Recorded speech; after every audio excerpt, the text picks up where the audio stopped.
Welcome to the Dungeon Crawl Classics Road Crew game stories from Valtara. I'm your judge, Shadowfoot, and this will be an ongoing actual play of the Dungeon Crawl Classics RPG in a homebrew region of my making. We will follow a group of villagers as they seek to be more than just lowly craftsmen and peasants, seeking riches and glory through sword and sorcery, or die trying. Following is episode 12, our party heads east towards the mountains to investigate the reason behind the disruption in iron mining. What dangers or treasures lay in wait? Find out as we travel back to Valtara. Alright guys, welcome back to DCC Sunday Morning Drive, which is on a Saturday today. Stories from Valtara. As we left off, the party had been searching around the town, had gotten word that some iron shipment had finally arrived back in town after months, and but the iron merchants were acting a bit peculiar and strange, so you went to investigate and found some strange slug creatures in their temporary domicile. Ended up capturing one and taking it to a local church to be investigated. You took it by one of the old retired adventurers at one of the taverns. He couldn't really identify it. Went to a library, found some stuff on giant leeches, but obviously this looked different from those. Kind of got a sense that this was extra planar, so something not from this world, and left it with the church locked in a box. When you went back to find the two merchants, you finally found them sneaking back into their hotel rooms, approached them, attacked them, and ended up getting the two creatures that were riding on their heads off of them, but as you removed them, the bodies fell to the ground dead. Apparently these creatures had bored into their skulls and were puppeting them. After finishing them off, you went and got the authorities, described everything that happened, and now the authorities are aware that something's going on in town. You gave them the good advice that if anyone comes in or out of town and they're keeping their hood up, to possibly make them at least take their hood down for a moment to make sure they're not being controlled by one of these creatures as well. After that, you headed back home to get some rest, and were waking up the next day or two. And Hundo and Pete, you guys can get back together, and it's just the two of you currently. What would you like to do? I think we're getting ready to go east. And I think we talked about going back to our friends. There were those two knights and the acolyte that we rescued from the spring caverns, and see if we could recruit them. And maybe we should try to campaign for a little bit of money from the town or from the churches out of... they've got some interest in keeping these iron shipments coming, and maybe they'd like to sponsor us a little bit. Absolutely. I can tell you that the two knights, you can go ahead and give me a, we'll say, personality check as you ask around trying to find these guys. You should be way up on me in terms of... Oh, yeah, my personality is 7, so... Great. All right, so it takes you a while. Pete, even you with a 12, you end up having to go to about 3 or 4 of the taverns, so it takes you about half a day before you finally get word of where to find them. And turns out they are out down in the cattle song, the farmlands down below. There is an area down there where basically the militia train, the town guards and local militia and stuff like that, where they can do some training and things like that.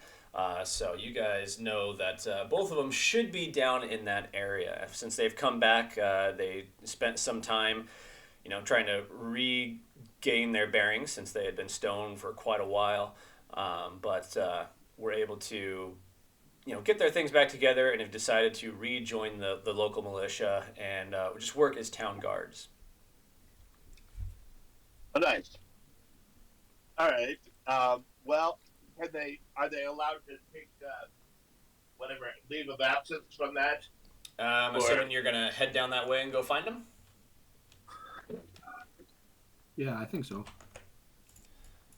All right. I mean, you don't really need them to quit either. We can just ask their, I don't know, who their superior officer, I guess, if, because to your point, Handel, you know, we want to make the town safe and the iron continue to flourish. So, you know, they might dispatch some knights to us or some militia.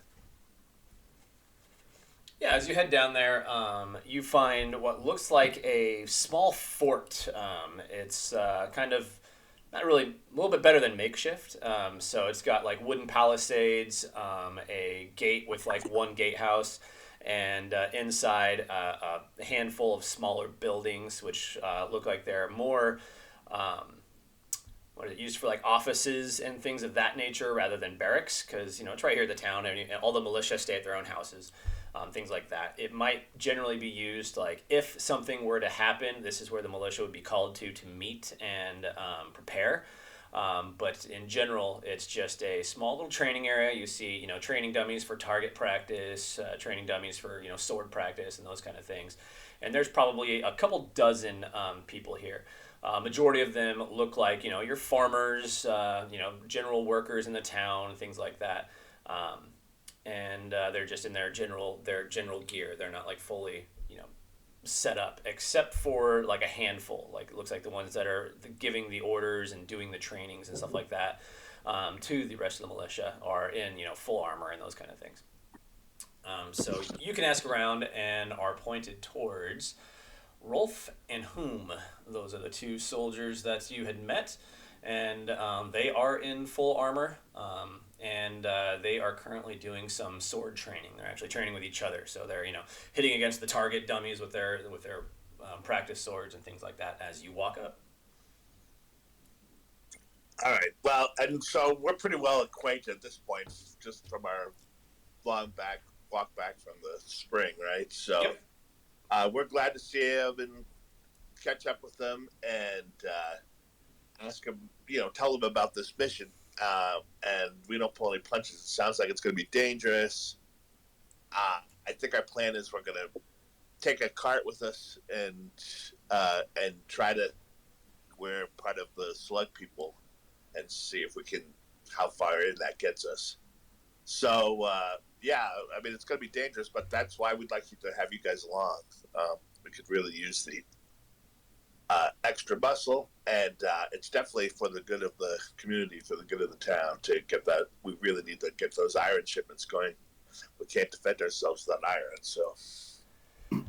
Yeah, and since I had converted these guys to Dainthar, I'll also add that, you know, as Lord of the Earth, you know, his purview is this iron, and we want to continue industry in the name of Dainthar, so we need this iron to continue to come, so they can service not only the good of the town, but also their god doing this mission.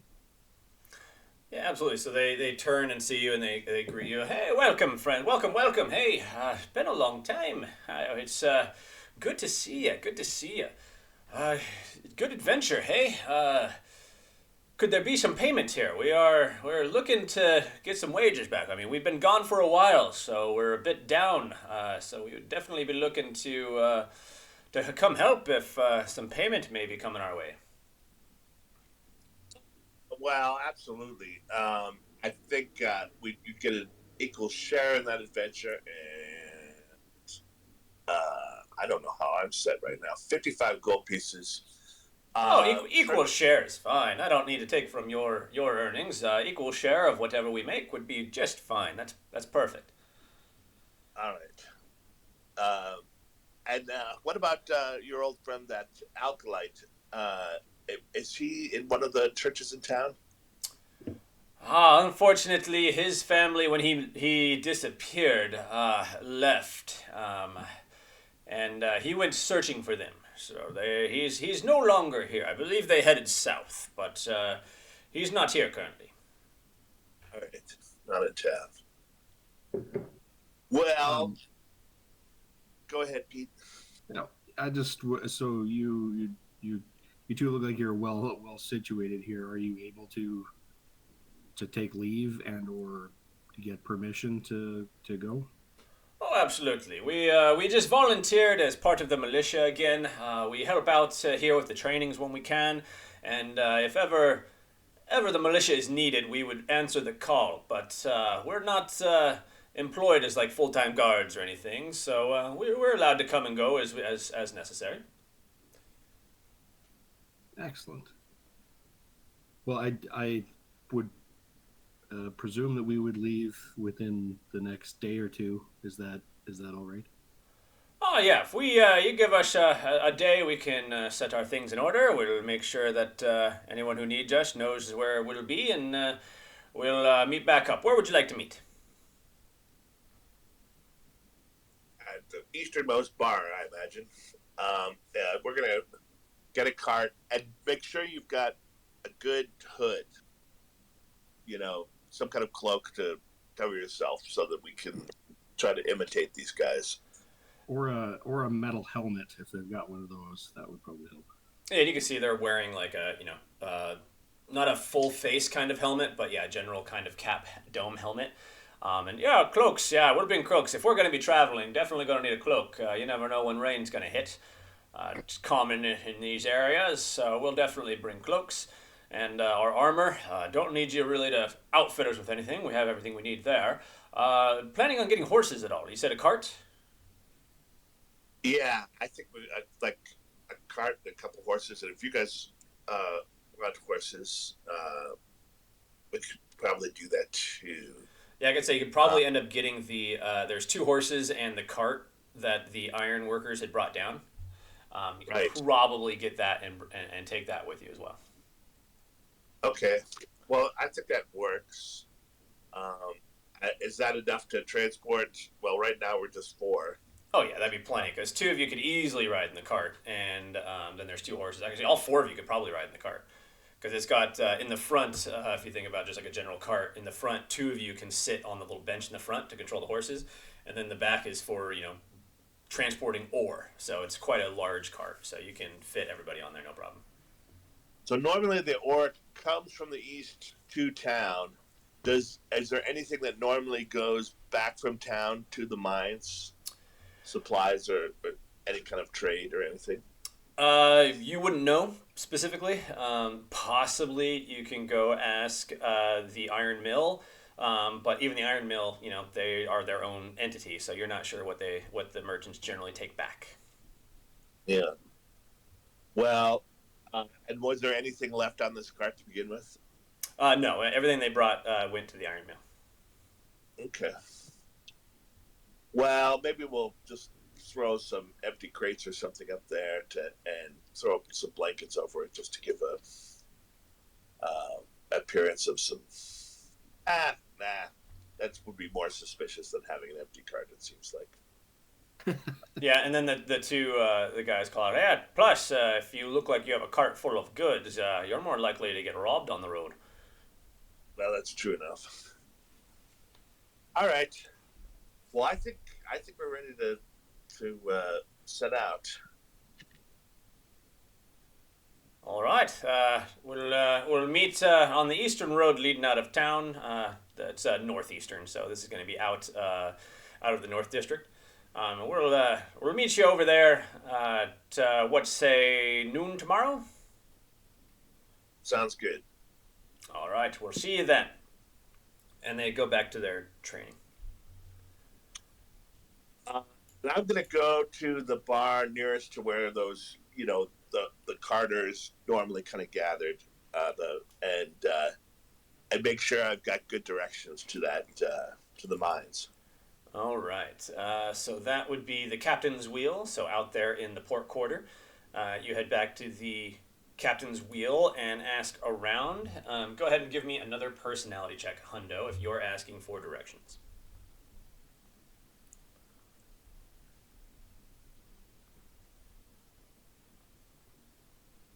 Oof. 5. You get some directions, but they're not really all that helpful. They basically say if you follow the northeast exit out of town for like a half a day, you'll find a road that splits off and begins heading east. It'll take you to a bridge that leads over the river. And once you're on the other side, you just follow that road basically all the way. Just stay true on it. Don't take any paths off. But be careful. There are certain areas where the earth is very, very hard. So basically the dirt road eventually is lost. But if you stay true, you'll come out the other side of that area where there's no road back on the road once the earth softens up a little bit. So there's a couple spots like that where it's going to be very, very difficult as the road kind of disappears. Mm. And any other known hazards, trolls or bandits or anything like that? They tell you, well, once you're a couple days out of town, of course there's hazards. It's the wild out there. So bandits, probably. Large animals, probably. And always watch out for the dragon. He hasn't been seen in quite a while from what I hear, but there's always a chance he comes down from the mountain. Good Lord, the dragon. I don't like that part. I'm going to chime in that there's large bat creatures that try to carry you away as well. I've experienced that firsthand. Right. Well, all right. Anything else you want to do, Pete? Yeah, I would just like to pen a couple letters, I guess. Something just to the effect of that Hundo and I and those two fellows are going to head east to investigate the iron mine and essentially describe what the hell we're doing and where we're going, and then just give one to if I know the addresses or where Barbara lives and that thief guy we just met. If he told us what inn he was staying at.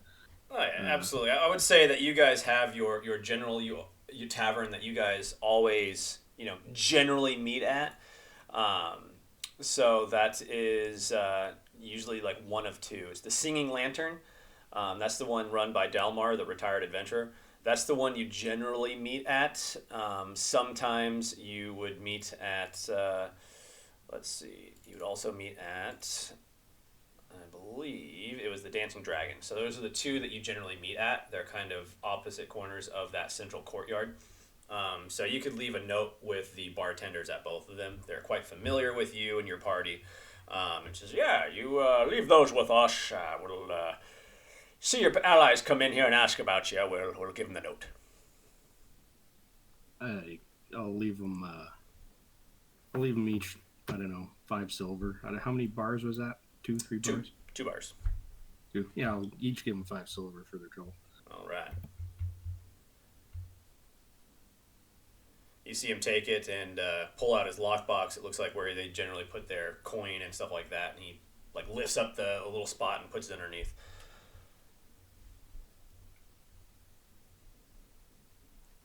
All right. Pete, go ahead and roll me a luck check. Ugh. From your time. From your I'd time like to still praying and doing all of that. Not quite good enough. No, not able to recover any luck right now. All right. All right, with that, anything else you want to do before noon the next day? All right, so noon comes. You guys meet up. You bring the cart up to the road. As you're coming up, you see the 2 knights with their sacks slung over their shoulders waiting for you. They get up, approach. Welcome. All right, we ready to get on the road? Absolutely. All right, so as you guys come back together... Everyone gets on the cart. The 2 knights will kind of, ride in the back. And there's plenty of space for both of you to be riding in the front. There's 2 horses, and the cart's a little bit bigger, but this is just the token I have available for us, so we'll be good with that. Sure. So you guys begin heading out of town. It's a bit bouncy, so as you guys are on your way... you head out of town, travel for, about 5 hours maybe, going at a, fairly slowish pace. It's going to be a long travel. You don't want to wear the horse out. So after about 5 hours, you see a spot where the road kind of splits off, and you gonna take this right, and you believe this is the road you need to split off at. Right. We're sticking to the right. Yep. So you guys end up splitting off to the right and traveling along. It goes another about 3 hours, and you come to a bridge over the river. This looks like a part where the river kind of slims down just a little bit. The bridge itself looks like it has a bit of a almost like a drawbridge, like a hand crank drawbridge. On the side that you're on is the side that has kind of a guard tower type thing. And as you approach, a couple guards come out and greet you. Hail, travelers! Where are you heading? We're returning to the mines. Ooh, long journey ahead of you. Long journey ahead of you. Well, 'tis five copper to cross. Okay. Is that for the cart or for per person? Per cart. I'll pay that. Okay. Thank you. All right. He takes the payment and waves at his ally that's inside the tower, and all of a sudden the drawbridge starts closing down. You know that a lot of merchandise floats down the rivers from Elm's Reach this way, so that's probably why there's a drawbridge here, is they need to lift it so the boats can go by. So they drop the drawbridge, and you guys are able to travel across. You guys travel across and begin heading further out east. So you guys, it was noon, so about getting up close to 7, 8 o'clock at this point, as you are on the other side of the bridge. So sun is basically setting at this point, but this area still is fairly safe. So you can push on a little bit further through the dark, or you can go ahead and make camp on the other side of the river. What do you guess? I would just make camp, I guess. Yeah, make camp. I might, before the sun sets, I might walk around and see if there's any rabbits or deer to shoot. Okay. So as the sun is setting, it's getting to be a little bit dark. So, in the trees cast a lot of shadows and things like that. So as the knights begin setting up camp, if you want to try hunting, go ahead and give me... who's the one hunting? We'll go hunting. Okay. Not looking for big, just... I would say with your background, you have some experience hunting and things like that. So go ahead and just give me a agility check, and you're going to add your luck modifier, which for you is 0. So just go ahead and give me an agility check as you go out hunting. All right, with a 16, you find a couple rabbits, and you are able to get them, bring them back, and that is going to provide 6 rations.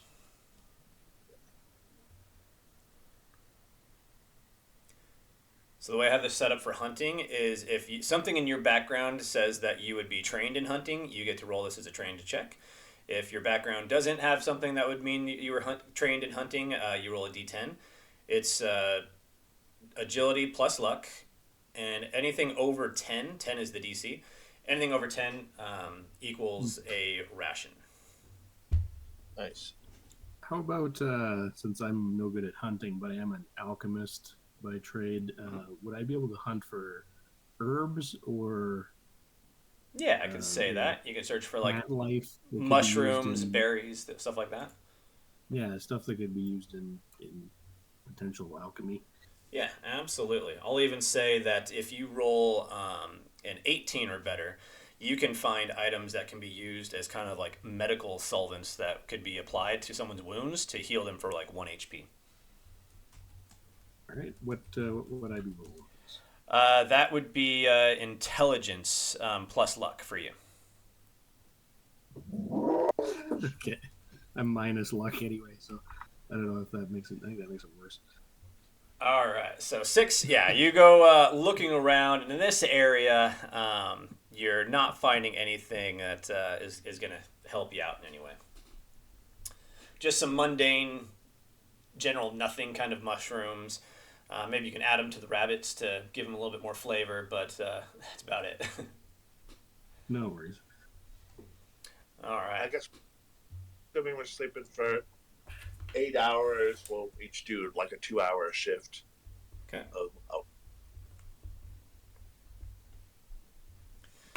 All right. So you guys are able to easily make it through this night without any issues. It's fairly quiet. You hear the hooting of an owl, the crickets and different insects out there. But other than that, it's pretty quiet overnight. So sun rises. You wake up in the morning. We'll just say as you guys wake in the morning, that's when you burn your rations for the day. So, why didn't those guys bring over their supplies? Because I don't have them set to do that. Let me go get my 2 knights and bring them back over so they have their supplies. All right, here we go.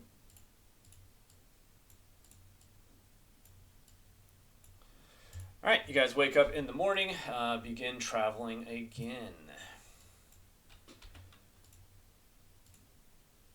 On today's travel, you guys are going through, it's fairly flat for this range. It looks like your day is going to be fairly flat. You can see quite a ways out ahead of you, see the horizon.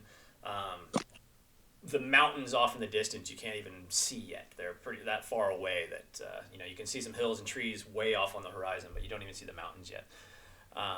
So as you guys travel half the day, let's go ahead and check for weather. I don't know where my notes are for weather, but I believe it was 2d6 on the weather as well.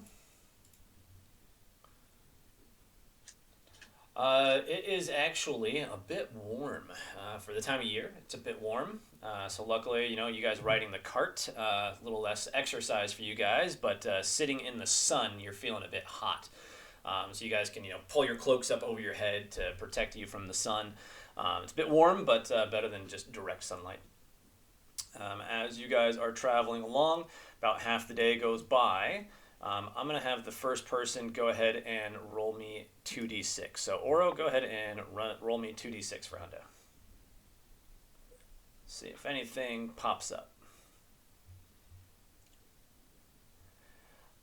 You're starting to see, you hear a bunch of buzzing and things like that, and you kind of, as the cart's going along, pass through a couple, small insect, swarms of just mundane gnats and flies and things of that nature here and there. So it's getting to be a bit buggy. But other than that, nothing of any danger for today's travel.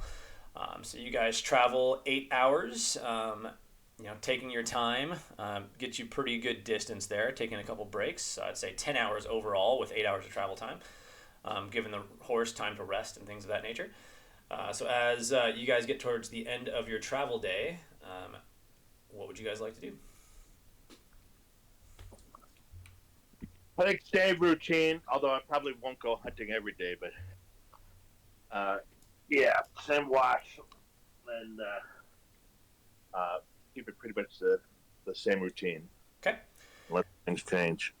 All right. So this will be our travel map as you guys are traveling along. All right. If no hunting or anything else today, then you guys again go ahead, and we're still fairly close to civilization. You've kind of probably been a little while since you've seen, about half a day maybe since you saw the last farmstead. So you're finally starting to reach out into an area where there's not going to be a lot. So with that, tonight's rest is still going to go by fairly smooth. No issues at all. Getting quiet and calm. As you guys wake the next morning, go ahead and we'll burn one more ration. Our second day of travel complete. I'm going to be away from keyboard for about 5 minutes here. Okay, go ahead. I'll still be on the mic then. Okay. All right. Just walking it. So as your next day begins, going ahead and traveling half the day. Pete, you go ahead and roll me 2d6.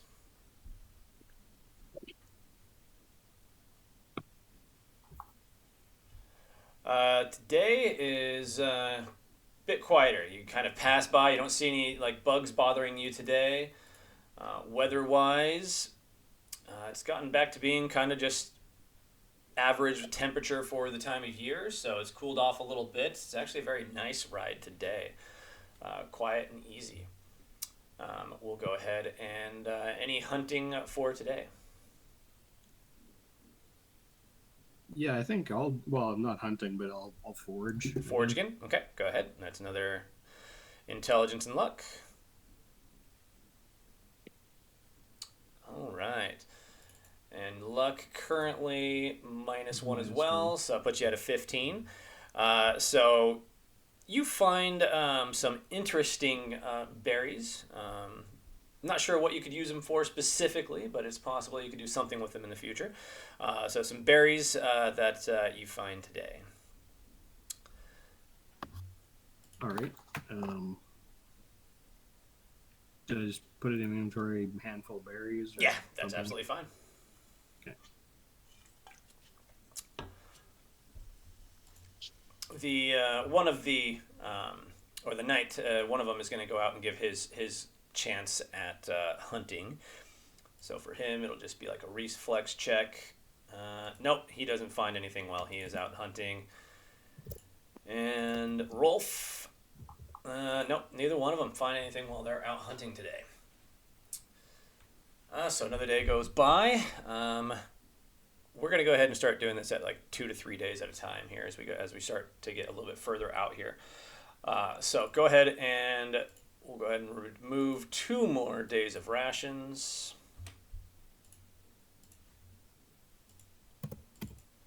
And over those 2 days, the knights will give their hand at hunting one more time. Each. So Rolf, ooh, thought it was going to land on the 18. No, it did not. Land on a 5. Again, he's just not having any luck hunting. Whom? Oh, the same. Not able to find anything. They're getting no luck at hunting. I'll go ahead and roll 2d6 for any encounters over the next few days. 4. Oh, nice and quiet. Peaceful road that you guys are traveling along. At this point, it's opened up into more kind of open plains, so trees are very spotty. So again, getting shade from the weather is a bit difficult at this time. But travel is very, very nice. Anything you guys did over those 2 days? No, I think we're just trying to fit to a routine for me. What about your luck checks, Cleric? Yeah, you'd be praying each night, doing all those kind of things. So I'd say over this, getting up towards a week of travel, go ahead and give me 1 luck check. You're not at a temple, so it takes you a little bit longer and such like that. But no, unfortunate on that one.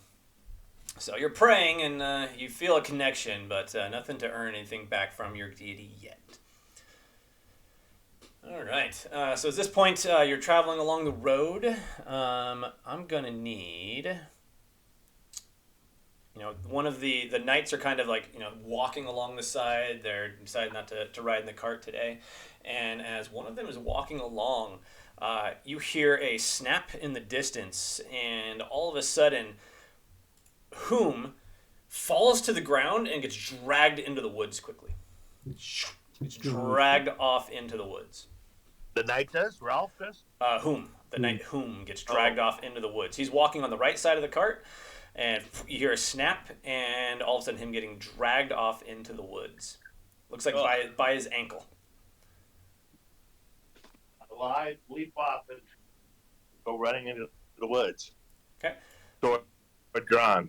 Jump off, sword drawn, chasing him, and as you just get inside the edge of the woods, you see him sitting there, like sitting up and taking something off his ankle. Looks like there was some kind of snare trap that dragged him into the woods. And you hear what sounds like almost like a small child's laughter somewhere. Halfling bandits, likely. What direction does that laughter come from? It sounds like, so you guys are heading east, so from the south. So somewhere in the woods to the south of you, to the right of the road. further into the trees. And go ahead and give me an intelligence check.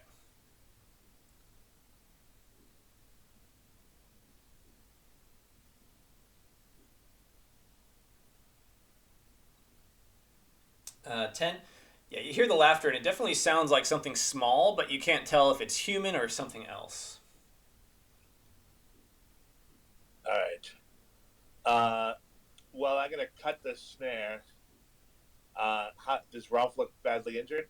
No, he's fine. He looks like a little bit frustrated, and he's like literally when you walk up, he's taking the snare off of his ankle. It looked like it was just a rope that lassoed around his foot when he stepped in it, and just basically it looks like looking into the woods, you can tell there was a log, strung up over a tree branch that dropped down and dragged him into the woods, but no other harm, just kind of dragged him off. Okay. Well, I'm gonna switch to bow and arrow and move south. See if I can see. Like, do we have bandits on our tail or? South right now would technically be to the right of the screen. Oh, gotcha. Yeah, I had to reposition this so that the cart's looking the other direction, but it's all good. So as you guys are looking into the woods, go ahead and give me one more intelligence check as you are searching around.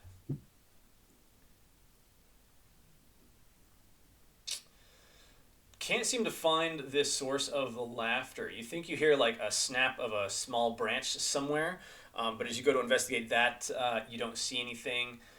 Whatever that laughter was, it must have run off. All right. Well, I guess we'll just be extra cautious, stay on the cart, and I don't want to chase off into the woods after some unknown here. Let's not get too far from the mission, but all right. I've heard stories of fickle forest creatures, fae and the like. I don't know. Could be one of those. Could be bandits that are just screwing with us, trying to get us away from the cart so that they can steal it.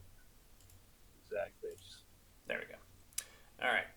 Horse rearranged, so now it is actually heading east, like you guys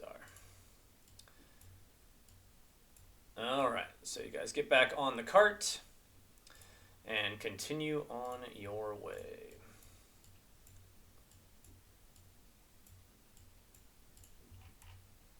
All right, as you guys are continuing along your way, let's go ahead and who is the one that's actually has the reins and is controlling the horse? Or horses?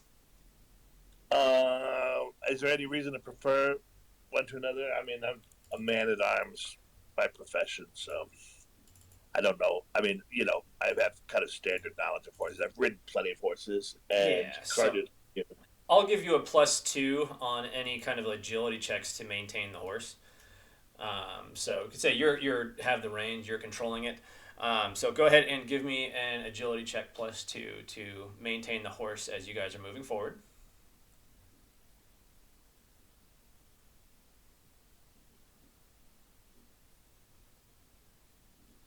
All right, yeah. So you guys are continuing forward, and just before the horses step in something, you see some debris on the ground in front of you. It looks like a bunch of leaves and maybe some disturbed dirt and such like that.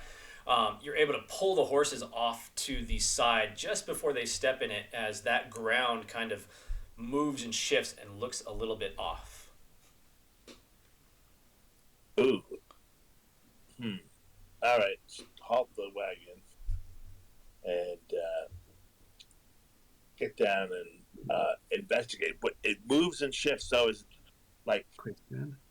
Yeah, something like that, or is it some creature disguised as a mud puddle?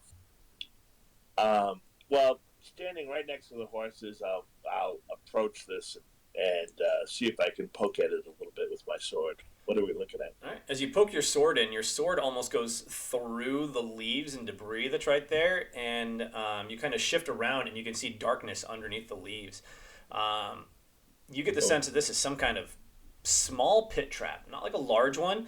It's only about maybe a couple feet in diameter and only maybe a foot deep, like a little pothole that was covered up. Is there enough room to navigate around it? Yeah, absolutely. Yeah, it looks like it's about large enough that possibly a horse would step in it and possibly injure its ankle or something like that. But you were able to catch sight of it and navigate the horses around it. And you go to investigate, and it looks like definitely something covered this up. It wasn't naturally covered up. All right. No laughter in the woods. Not at this point. Well, it sounds like we're slowly heading into bandit territory or something. Little traps. I don't know what. Can you think of any precautions we could take to prevent the horses falling into a bigger trap?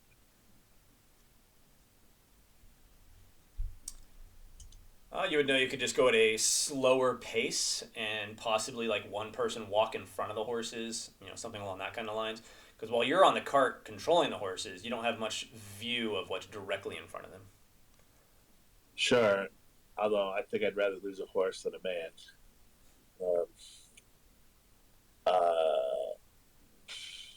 All right, I think we just continue and try to be cautious, keep an eye on the road. All right. As you continue along your way, go ahead and give me another agility check for controlling the horses and keeping an eye out. Pete, you can go ahead and give me an intelligence check as you keep an eye out.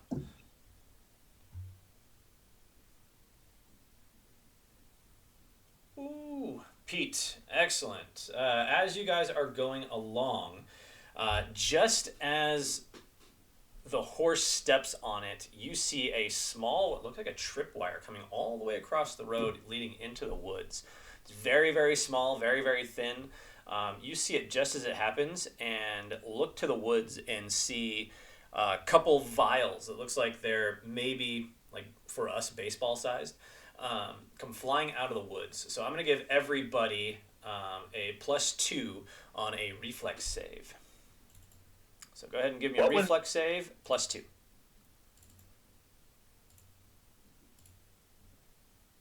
What's coming out of the woods, baseball sized?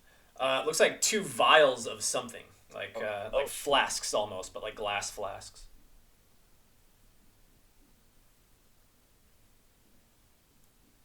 So that's 10. Okay. So with that, Rolf and Pete, you both save. Hundo and Whom are both going to get hit by these vials. So they're kind of like makeshift, I'd say actually more like a ceramic vial, like a thin ceramic vial. Gets launched out of the woods and hits the cart, splashing on Whom and Hundo.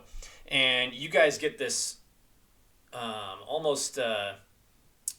what is it? Ammonia type smell on you guys as this liquid is splashed on you. Hundo, being someone who's been hunting and things like that, you get a sense that this is like bear urine. Mm. And again, you guys hear some small laughter coming from the woods to the south.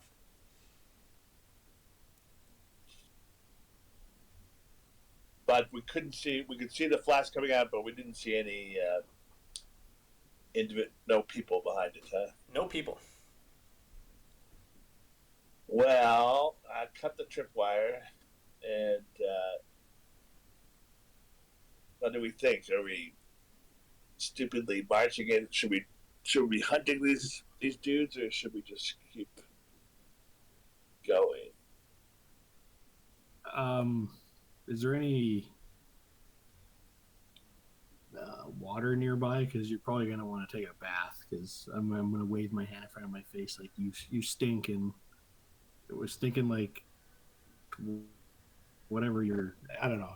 It's just, if I know it's bear piss, I'm going to say basically that like you're going to attract a male, probably, bear that we don't want to deal with.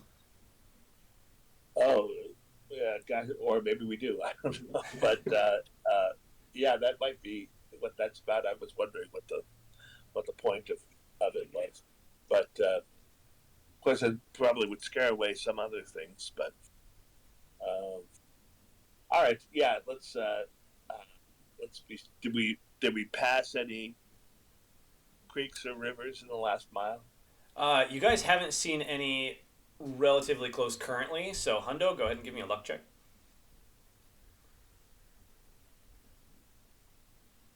Oh yeah. No. Nothing as of currently. So you It's guys... like you're now in a desert. Yep. No immediate creeks or anything like that. You assume if you find any water currently, it's going to be kind of stagnant, stale water sitting in like a puddle somewhere. So you haven't seen any rivers or creeks nearby. As you guys continue traveling, it's getting late again, so it looks like it's possibly going to be time to make camp. Or do you want to keep pushing on? Are we gonna break this forest anytime soon? You're Or on are the we still- road. You're on the road heading through this area. So you're not exactly positive how much further this denser part of woods are.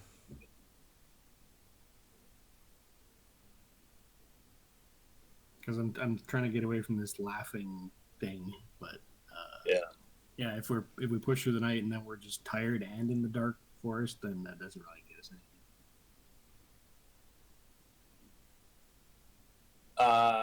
Yeah, I am going to go out hunting tonight, looking for rabbits, but also checking out the perimeter and thinking about that. Is there any bear sign around here? I mean, I'm no tracker or hunter, but still, looking around for caves or, dens or anything that might be a threat. All in the right. immediate area of camp. Footprints or fur on tree bark or something. All right, we'll throw that all under the one hunting check. So go ahead and give me the agility check one more time. 16. All right, so again, you find yourself. Let's say this is a fairly lush location. So you guys you're gonna find a couple rabbits and one like pheasant or quail of some sort. So you're actually going to get 8 rations out of that. You can put all the rations on yourself for now, and then divvy them up to people as necessary. And with that, looking around, you don't find... Oh, go ahead. How many should I have subtracted all day since we started? Total, since we started, I believe it was just 4. Okay. Yeah, this is currently your 5th day of travel. So down to 31, and then add 8.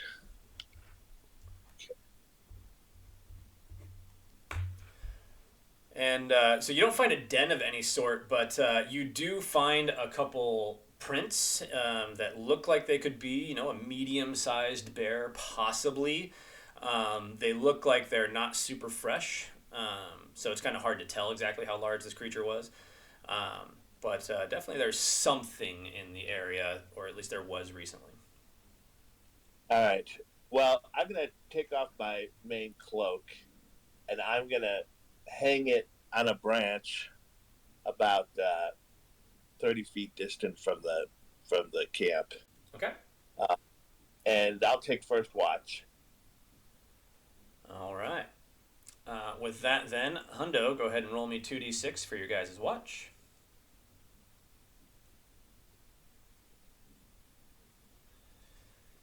You hear some noise out in the woods at some point. Sounds like something of a small to medium-sized creature in the woods, kind of sniffing around an area just outside of camp. But it seems to wander off and leave.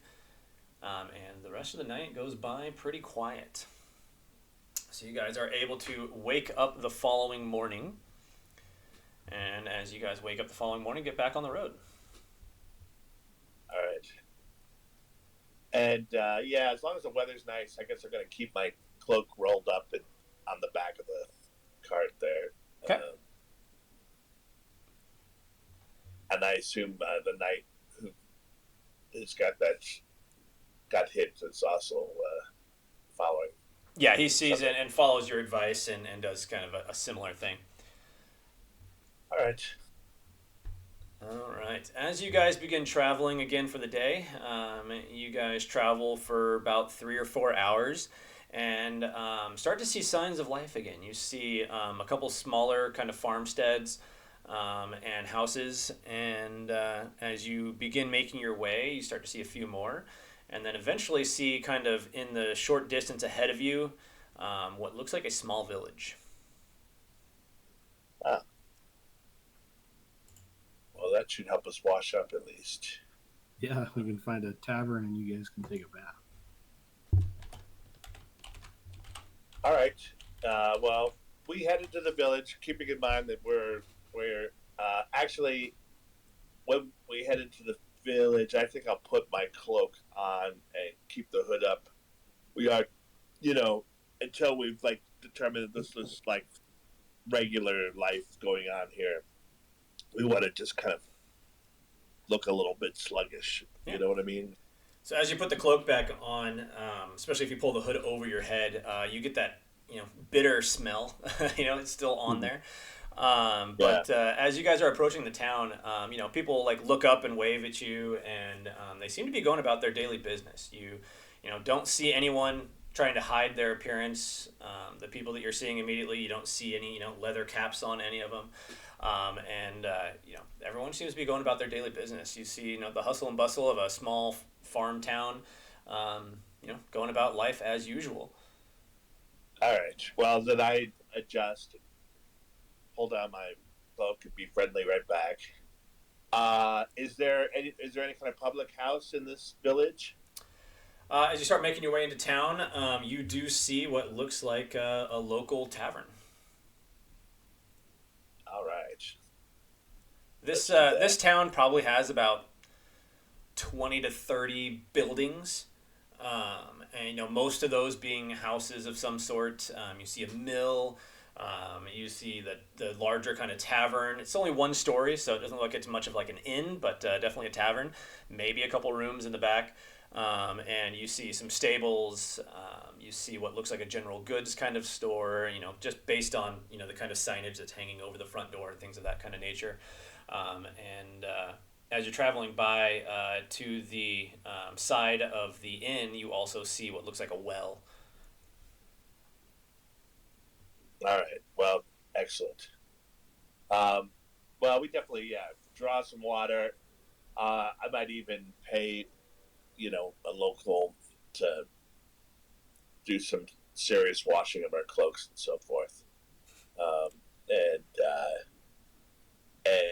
if we can, stay at the inn and have a more relaxed evening, that would be great. All right. You could easily go to the well. You see next to the well that there's a little box with a slit in the top of it. You would assume this is for any kind of donations for maintenance and maintaining and all that kind of stuff. But it looks like there's nothing that says hey, it costs this much. There is a small crank on the side of the well that looks like it moves the water bucket up and down. And as far as finding someone to wash your cloak for you, go ahead and give me a personality check.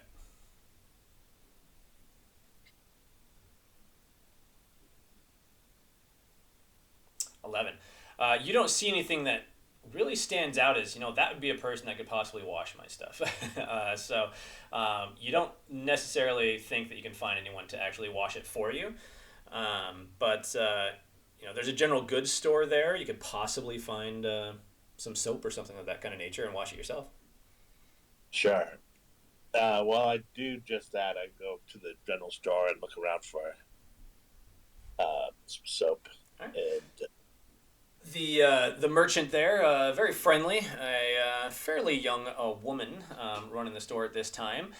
She greets you, and as she greets you, you can tell it's a small store, so she catches a whiff, and you kind of see her kind of put her hand over her nose as she greets you a little bit, and asks, what you looking for? What can I help you with? Well, I'm looking for some soap.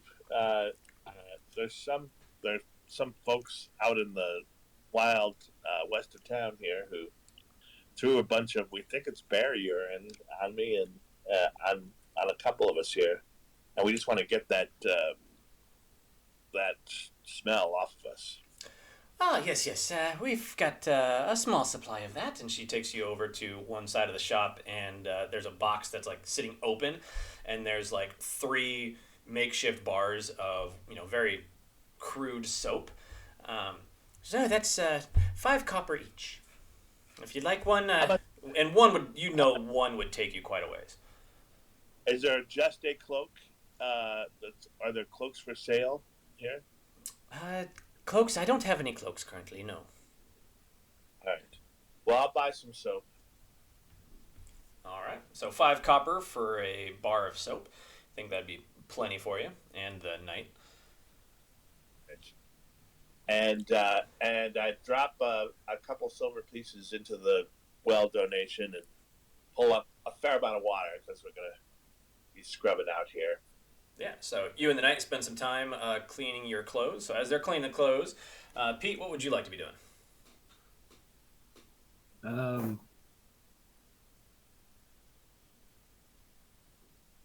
I guess I'll just go to the tavern and maybe just chat with the bartender. Okay.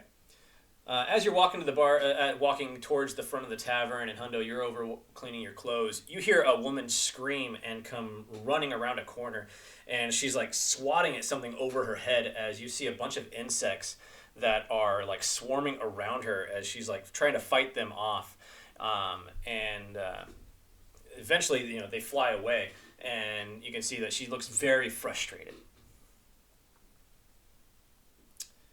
Are you all right? Can we do anything to help you? You call to her, and she kind of looks over in your direction. It's across the street, and she's like, "Damn creatures!" What kind of creatures were those? Look like some kind of midge flies or something like that. It's not the flies. It's the mischievous little things that have been coming into town and playing pranks. Oh yeah, I think I've encountered these guys too. What do you know? What kind of little things they are? Well, they're small little things. They're like 2 feet tall. They look all sorts of weird, and they're like brownish red and all sorts of different shapes. But no one's ever caught a good glimpse of one. What they truly look like. They seem to come in at night and lay little prankster traps throughout town. You never know when something's gonna happen. And they've been stealing from the town. All sorts of things go missing. Oh, anything in particular? Everything. Coin, gems, tools, weapons, strange things, buckets, and whatever they can get their hands on, they seem to take.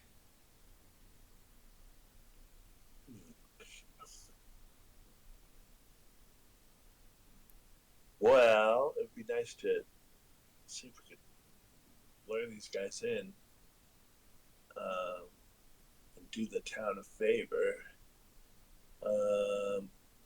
And she heads off back to whatever she was doing. All right. Yeah.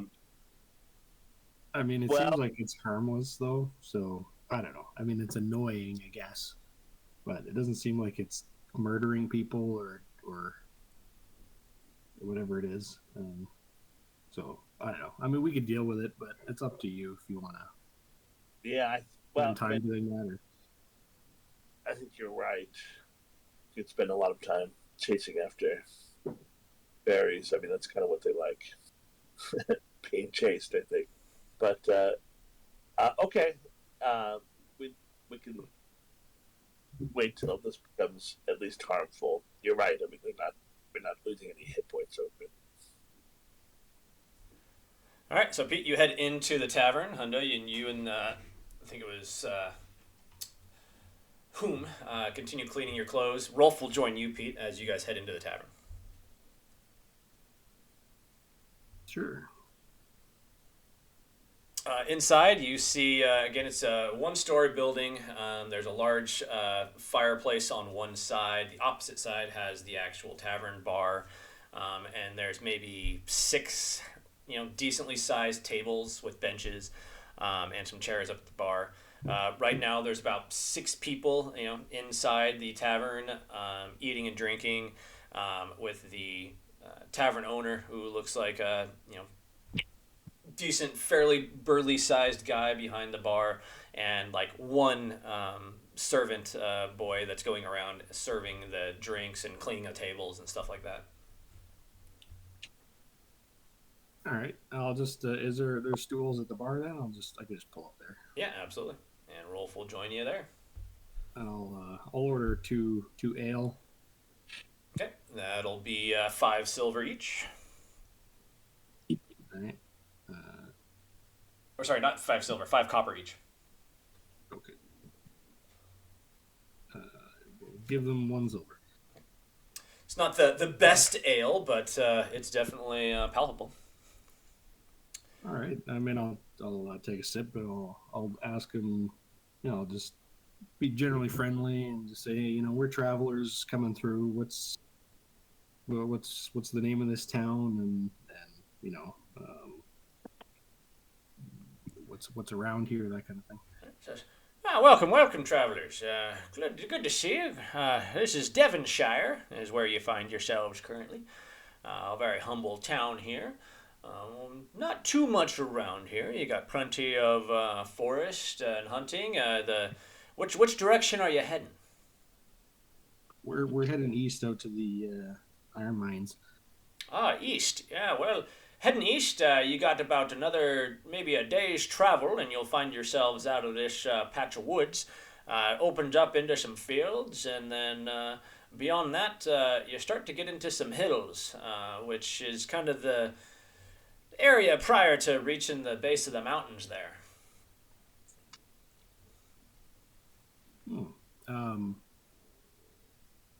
Interesting. You wouldn't happen to have heard any rumors of some thing in the forest, have you? It sounds like it's an annoyance, perhaps. Yes. Little gremlin creatures. They've been quite a nuisance. We've been trying to get rid of them. They seem to come in at night. These little creatures. They steal what they can and leave behind all sorts of just traps to mess with people. We've had a couple fairly serious injuries from a few of them. A couple snares that dragged someone away. One lady stepped in a small little pit and broke her ankle. That was a bad one. But other than that, most of them are fairly mundane and harmless, but just quite a nuisance. We've tried to find where they're coming from. We believe it's somewhere to the south, but we haven't been able to find where they're staying, or where they go back to. Right. Yeah. We encountered them. I don't know if it was the same one or not that was chasing us or following us, but we had one that had snare you spoke of dragged away one of our compatriots. I don't know. Was it this guy that's sitting beside me, or was it the other guy? No, it was the other guy. Yeah, he's outside getting cleaned up. I think he's probably not liking these things very much, because he also had a vial of some kind of urine thrown at him as well. So. Yeah, we've had a couple hunters hit by those, and have attracted some bears. That could be quite dangerous. So if you get those on you, make sure you clean up right away. Yeah, they're out there doing that as we speak, actually. Yeah, I mean we kind of have something to deal with out east, but we originally, we were known to solve some of these kind of issues. But known to do a bit of adventuring, but some of the things like that we experienced were fairly harmless. But you mentioned people breaking their legs and stuff, so it might be something we could help the town with. You probably don't have a lot to pay us service wise, but absolutely. If you could give us some kind of... Yeah, if you could give us any assistance with getting rid of these creatures, I'd be most appreciated. I'm sure the town could come together and we can offer you some. I can offer you a place to stay when you travel through town. We've got a few rooms in back, not many, but a few. And I'm sure the town will come together. It's a small farming community, so I'm sure they can provide you with some rations. If you're traveling, rations are always important, so we can provide you with what we can as payment. All right. Well, let me speak to my other Would you be the person that we should communicate with, or is there a mayor or something? Not really much of a mayor. A lot of people come to me, and I know the other leaders in town. So you can come to me, and I can get together with them. All right. Well, I will finish my beer, and when I'm done that, I will head back outside and see if Hundo and whom was it? See if they're done cleaning. All right. So Rolf finishes his ale. He pats you on the shoulder and thanks you for the drink, and you guys head outside. At this point, Hundo and whom, you guys are kind of like wringing out your clothes and putting them kind of on the back of the cart to kind of dry. All right, I'll go up to him and say, so I just had a beer and a chat with the barkeep there. He mentioned that some of these tricks and traps that these creatures have been doing actually have caused harm. They probably don't have much as far as medicine or doctors here, and people broke their legs and stuff, which that could be a recipe for never walking right again. So, I do think maybe if we could swing a deal with these folk, we could help them out with their problem. Use this as maybe a base of operations, so we can go and explore and try to figure out what these creatures are and what they want. All right, very well. Maybe we could rent a room and still keep watch from the rooftops and see if we can spot these creatures coming in. I wish I knew what to lure them with. It sounds like money is the thing to putting a little gold. I don't know. Well, let's rent a room for tonight, and maybe I'll take the first half of the night and maybe one of the other nights, and just climb up on the roofs and the roof of the inn and keep an eye out, see if we can spot these guys. All right. Renting a room for the night, they show you that in the back of this tavern, there's a small hallway, and there's 4 doors. It looks like 4, small, medium-sized rooms. Each room has 2 beds, and they're 2 silver per night. So for 2 rooms, it'd be 4 silver. The knights can pay for 1, and you guys can pay for the other. Okay. Buy a room. And I'll let the other 3 sleep, but for the first half of the night, I'm going to go up on the roof. Okay. And then, before it becomes nighttime, because you guys pulled in, in the mid-afternoon, as you guys pulled into town, so you got a few hours before nighttime comes. So as you kind of walking around, getting your bearings of the town, you hear another kind of like a snap and a scream, not of like pain, just of shock. And you turn to look in the direction of where it happened, and you see someone like wiping horse manure like off of their chest.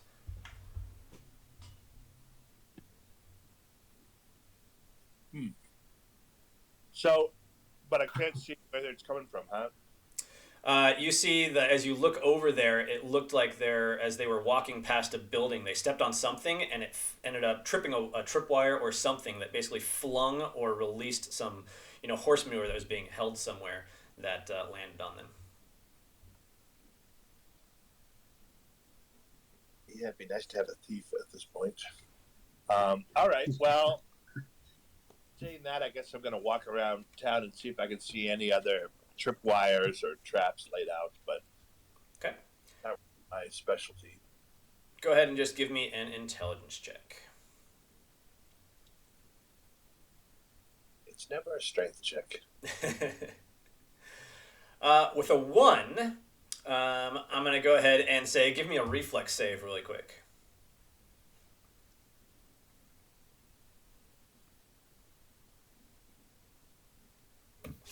Perfect. So as you're walking along, you're walking down what looks like a little bit of an alley between 2 buildings, and you hear a snap and just jump back really quick. And as you jump back really quick, a bunch of mud just hits the ground directly in front of you. It looks like it was in a bucket or something was holding it on the roof, and your tripwire released that, and it came sliding off the roof and landed on the ground in front of you. If you had kept walking, it would have landed directly on your head.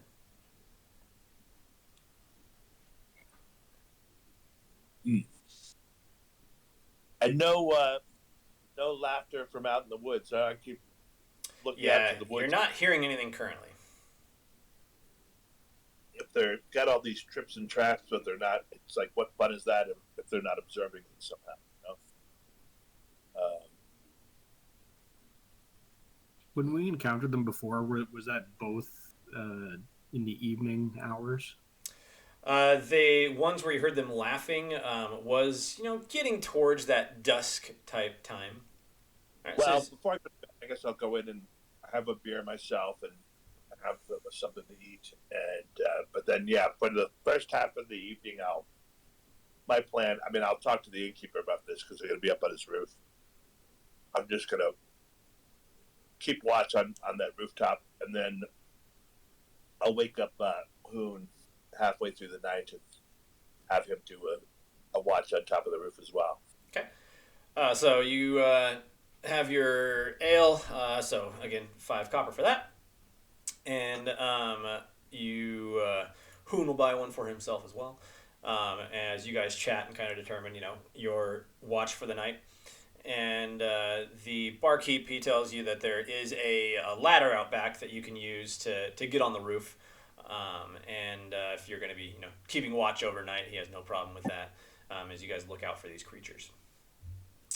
So sun sets, the inn gets quite busy for a while and then calms back down.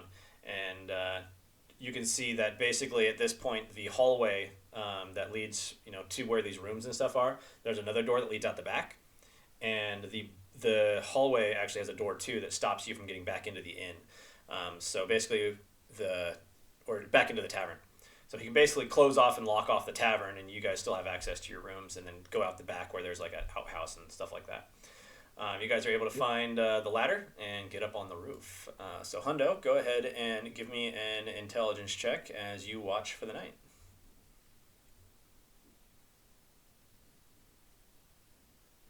Oh, sorry. That is absolutely fine. So we'll take the 11.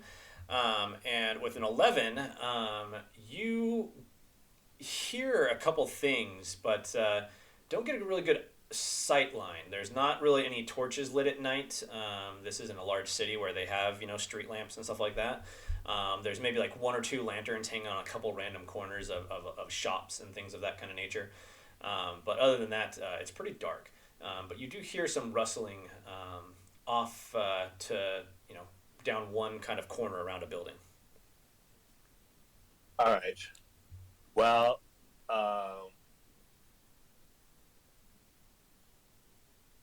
trying to keep it quiet and dark, can I climb down the ladder and see if I can walk out in that direction, see if I can see anything? Absolutely. I'm going to roll a d10, and this will be basically to kind of see. 1 is very, very dark. 10 is like a full moon. So 8. So it's mostly full moon, so there's a decent amount of light, at least coming from the moonlight, so you're not in pitch black. So you're able to make it down the ladder and start making your way towards that sound. As you kind of get towards the edge, you kind of peer around. Go ahead and give me a agility check as you try to move quietly, I'm assuming. Yeah, not great. Not great. So the 6, you kind of kick a bucket as you go to around the corner, and as you look around, you see 3 strange-looking creatures standing on each other's shoulders, so 3 high, and the one at the top seems to have like a string that he's tying to something, and as they turn and see you, they all jump off each other onto the ground and take off running back around between a couple buildings. The creatures themselves had kind of a brown to reddish kind of color, and each of them looked a bit different. One of them looked like it had almost like an elongated lizard face. Another one had like a smushed kind of toad-looking face, and then the third one had these big kind of like almost bulging eyes. Again, kind of toadish, but a little bit different. Just these weird misshapen creatures, and they took off running. Okay. No time to drop an arrow into one of them, huh? Not with that. With you alerting them, they were able to react to you quite quickly and take off. All right. Well, when my watch is done, I'll wake up Hoon and give him my report, tell him about these little creatures. I think I'm going to call them brownies since they're brown. And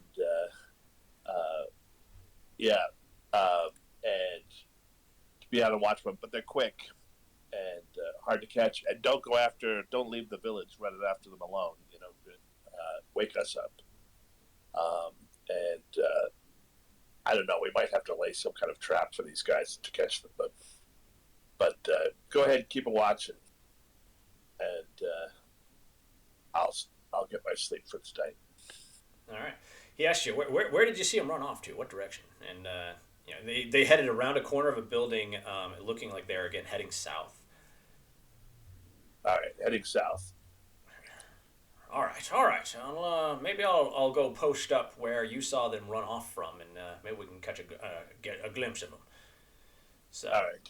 He heads out to the back while you go and take your rest. He grabs the ladder and actually takes the ladder with him over to get on top of another building so he can take a look out. So he will go ahead and roll, and since these NPCs don't have intelligence, I'm just going to roll a d20 for him.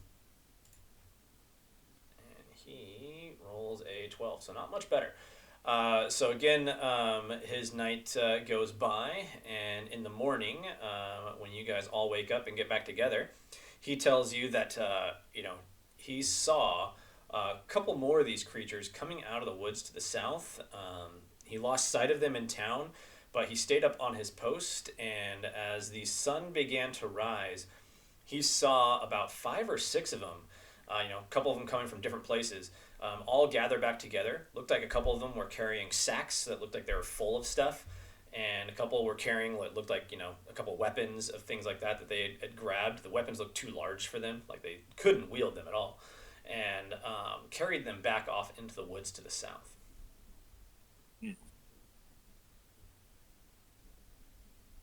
One of them looked like he even had a bucket full of stuff that he was dragging behind him.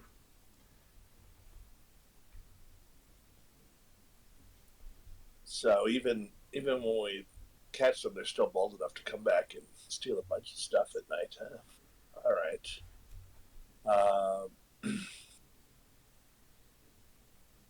Well, I guess if I get that report in the morning, I probably will, kind of inventory the village a little bit. What got stolen last night? See what could we lure these guys in with? All right, so as you ask around town, go ahead and roll me another personality check. Pete, you can as well. As you guys both go and ask around to see what may have been taken.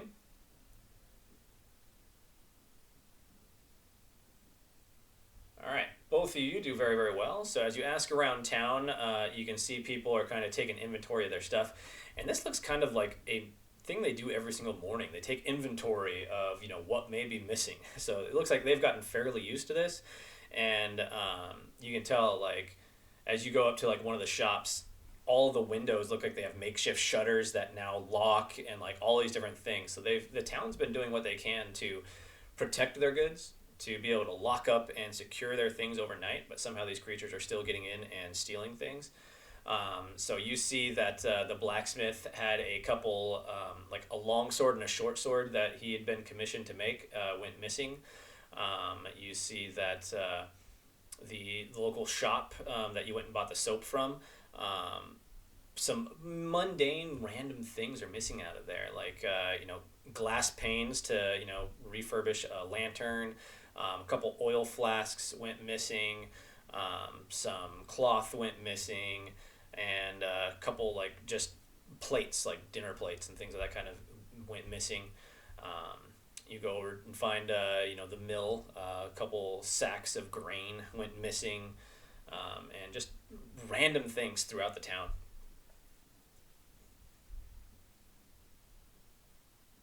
All right. Well, I guess we sit down with the town leaders and sort of try to come up with some kind of plan of action here. I'm thinking the blacksmiths is probably hard to lock up because it has all that, heat and forges and stuff. And with weapons being the lure, that's probably a place these brownie guys are going to check more often. And I guess I wonder if the villagers want to help us try to catch these guys. I'm thinking, see if we can lay a trap for them around the blacksmith, perhaps. Yeah, so you give the suggestion, and the tavern owner says, "Yeah, I'll get our fellow leaders together, and we can meet here in the tavern this afternoon and kind of come up with a plan." So that he leaves the bar in charge of one of his hands, and he heads off. And about an hour later, maybe about 4 or 5 other people come back in to the tavern with the barkeep, the owner, and you guys start discussing. And one of them seems to be not necessarily a miner, but he's someone who deals with stones and gems and that kind of stuff. And he says that my shop's been hit hard. I've lost lots of things to these things. They seem to like shiny items. Possibly, if you're looking to attract them and trap them, I've got some mundane rocks. They look like gems. They're just kind of general crystals. They're not really worth much, but they're shiny and pretty. But they're not quality gems of any kind. I could possibly give you those, and you can use those as some kind of lure. Sounds good. What my ion stone? What is the if I laid my ion stone in with these rocks? What's the furthest distance away that I can call Pluto and have it come and wind around my head? In order for it to work, it has to be in your hand when you say Pluto. Gotcha. Okay.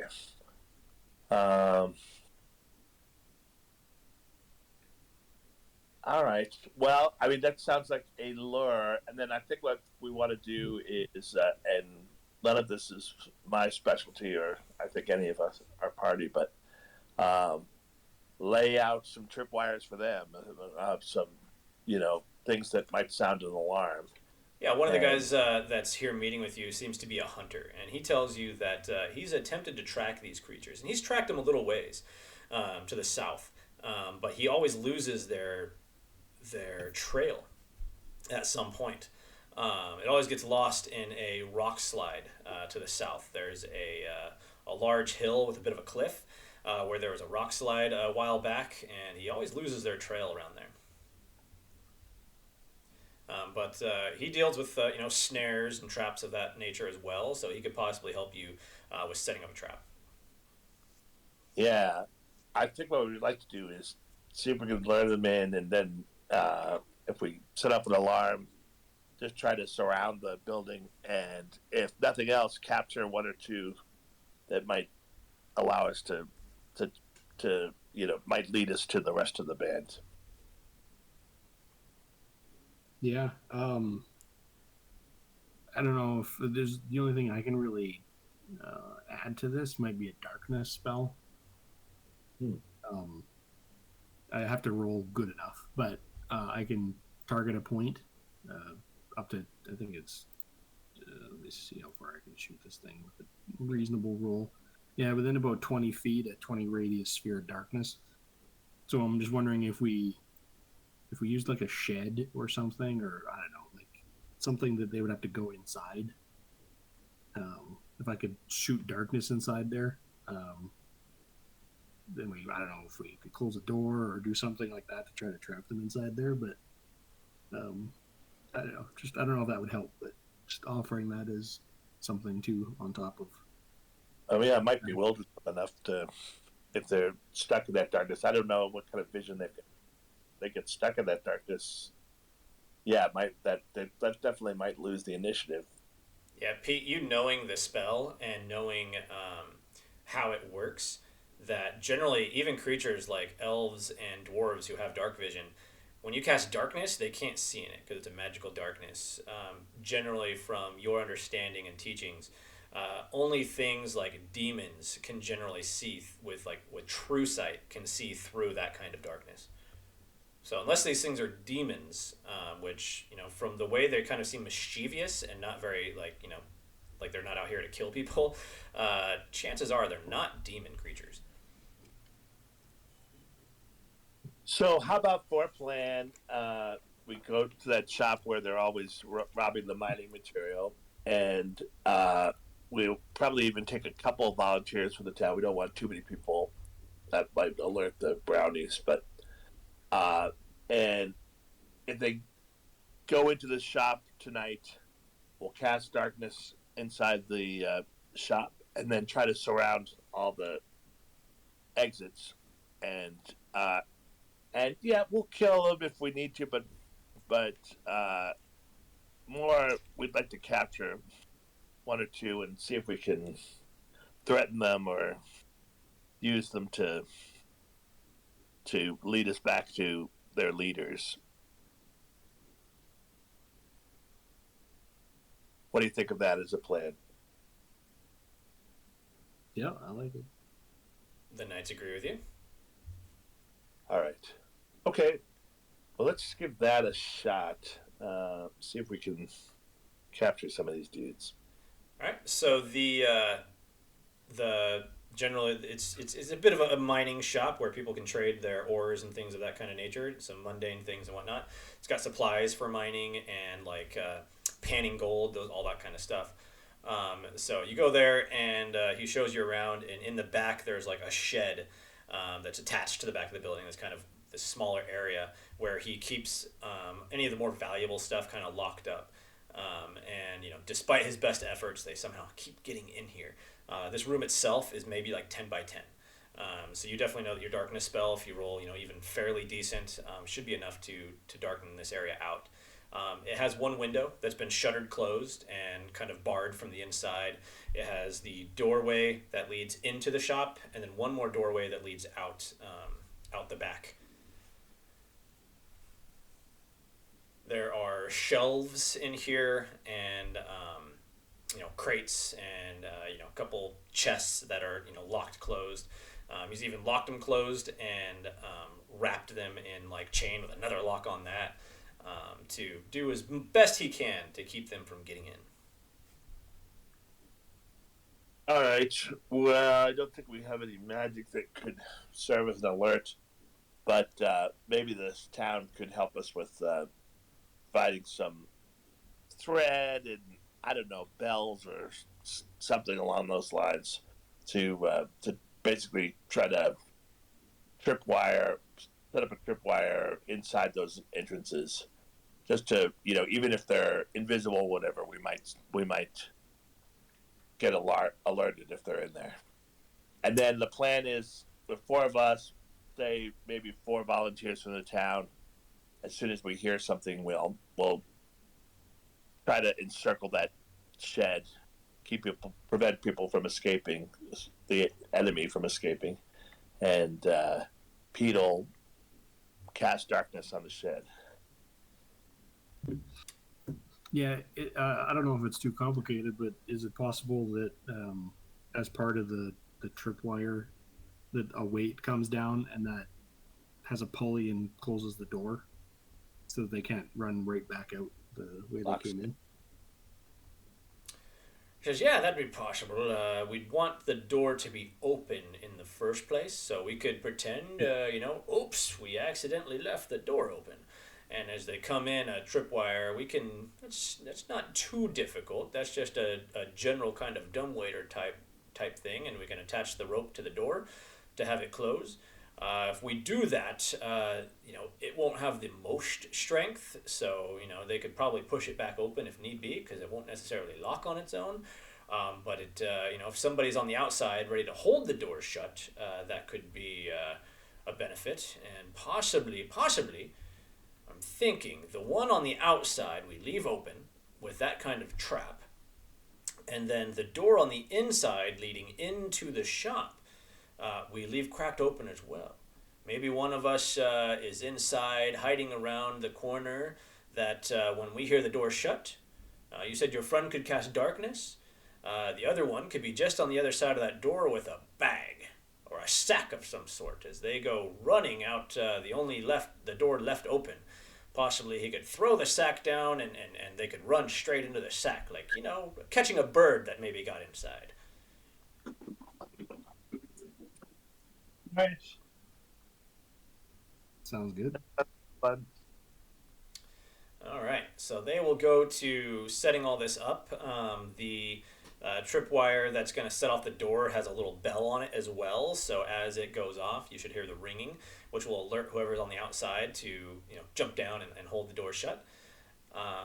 Who wants to be on the inside of the shop?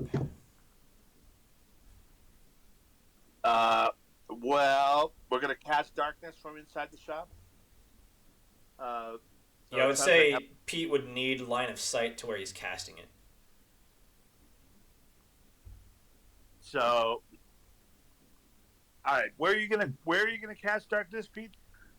Yeah, well, that's why I was thinking. If the door outside was open, then if I'm, nearby, like within 20 feet, hidden somewhere, then if I see them go in, or if I hear that bell, as soon as I hear that bell, I'm gonna, while I can see it before the door closes, throw the spell in there.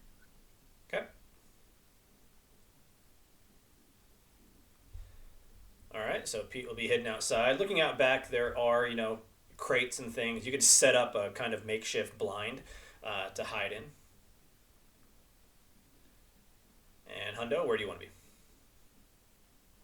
Well, I think I want to be inside the shop with the stack, and maybe somebody with good agility, a knight or a townsperson. All right, Rolf will be with you, and Whom will be on the roof, where he can kind of just drop down and hold the door shut. All right. Sounds like a plan. All right.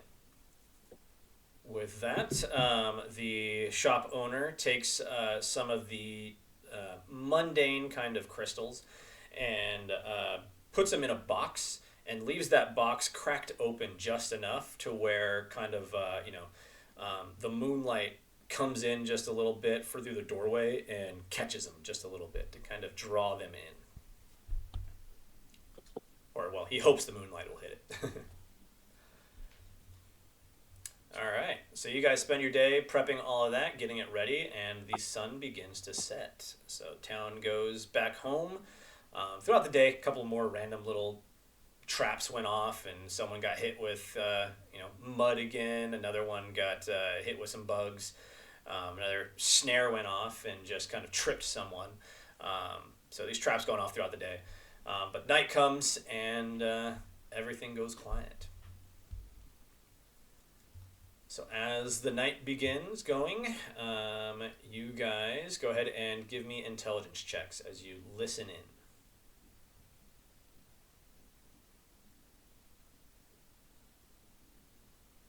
All right, both doing very well. You guys are on your toes today.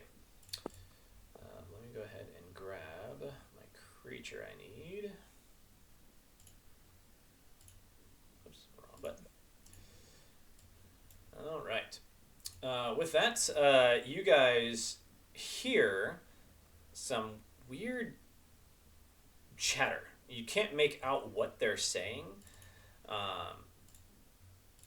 Not exactly sure what language it's in, even. Both of you only speak common. And the knights, they don't seem to recognize it either. But as you guys are waiting, Hundo, you're inside, so you don't see anything yet. But Pete, you see 3 of these strange brownish red creatures the skin is very, very lumpy, mix of like scales and just lumpy weirdness. They kind of have, makeshift loincloths and just like tattered clothing on. Think of like Dobby from the Harry Potter, just like sacks and things tossed over them as makeshift clothes. And again, a couple of them look, lizard-like heads and things like that. Another one almost has like a bird-like head with a strange beak. And they stand roughly 1.5 to 2 feet tall. And they kind of walk all hunched over as they are moving around looking. And they're moving very, very quiet. The only reason you even heard them as they chattered at each other as they pointed towards the open door. And the three of them start making their way towards the open door. They kind of, one of them peers inside while the other two kind of look around. And he says again something in some language you don't understand and starts moving inside. And the other two follow behind him. And as they move inside, you hear a small little ring as a bell goes off, and you hear a noise as they cry out in some kind of alert. And with that, you hear, Pete, you are good to cast your spell as the door is about to shut. All right, I'm gonna use my fleeting luck on this too. Okay. Okay.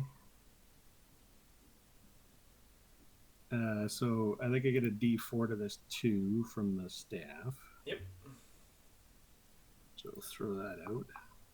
All right, so that'll be +3 in total. Yeah, I Okay. got the fleeting luck. Yeah. All right, so that puts you at a 17, 18, 19, 20. So you can cast up to a point within 100 feet, create a 20-foot radius sphere. And duration is 10 minutes. All right. So you cast that as darkness envelops this room. Whom jumps down off of the roof and holds the door shut as you hear it slam from the tripwire that's in there.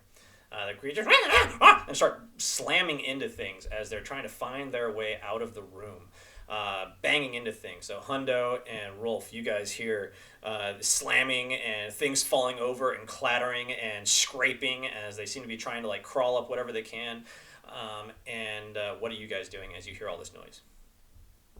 All right. Well, we've got them trapped in that room, so we go to the door between the shop and the shed there, and we're waiting for one or two of them to come out here to capture them. With it being a 20-foot radius, you guys would be, if you're at that door, in the darkness as well. Okay, we don't want that. We want to be just outside of the darkness. Okay.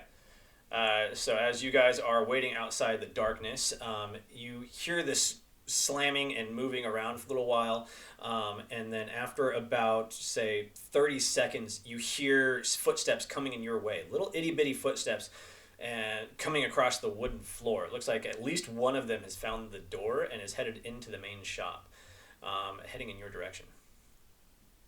All right. Well, we ready ourselves for capture. It'd be nice to have a weapon at hand, but I think they're better off having two hands free with a bag or crate or something like that. Okay. Yeah, you can definitely have a sack of some sort if you're trying to capture them. So as you are waiting, go ahead and give me a reflex save. Ace. Oh, yeah. You can tell from the sound and are just absolutely ready as one comes bursting out of the darkness. You are able to throw that sack down and it like just open, and it seems to just run straight into it. And you now have one stuck in that sack as it's flailing around inside of this bag. With that check, I'm going to say you're able to get a good handle on it and even like take the rope that's part of the sack and cinch it closed. So this one seems quite trapped inside this sack as you hear the other two making their way around. At this point, the two of them seem to have found the door and made their way into the shop as well. Not come out of the darkness yet, but are in the shop. So with that, I'll have Rolf go do his reflex save. Not as good on his. So as the other two come running out of the darkness at the same spot, he kind of gets caught up between the two of them and misses them as he goes to try to capture them. And these creatures, almost now on hands and feet like a monkey, are leaping around the shop, knocking things over, looking for a way out. And what would you like to do?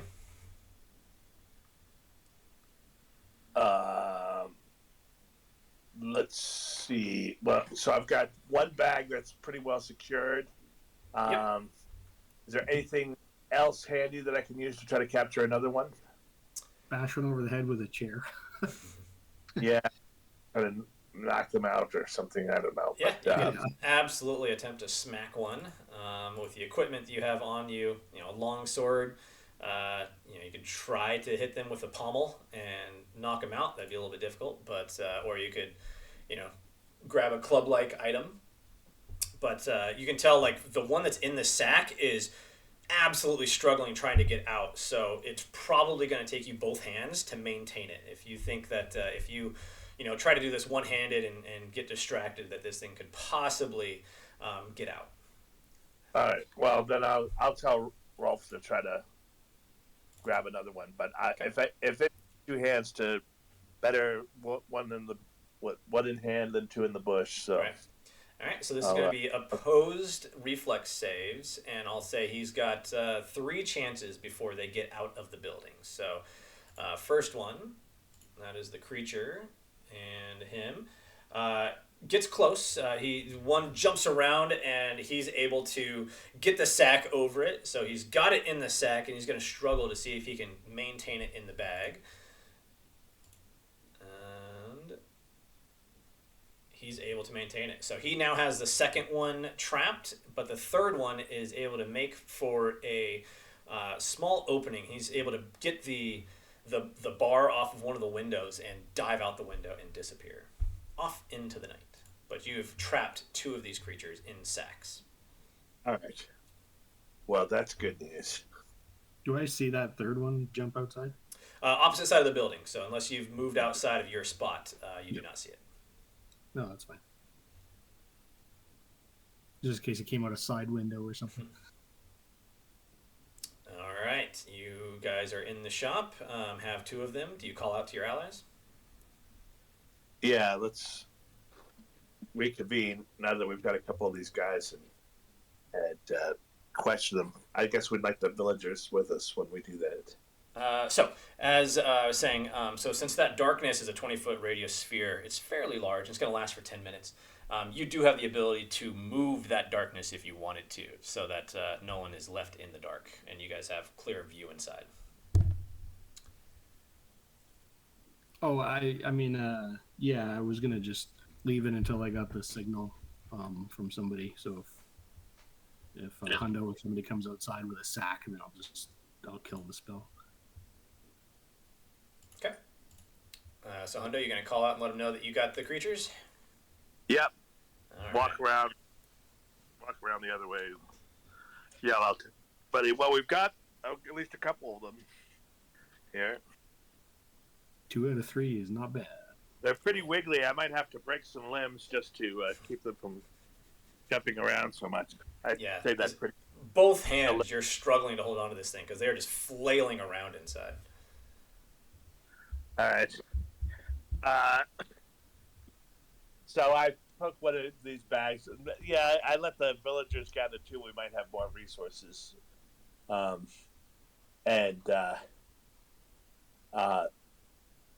Say, what's your name, thief?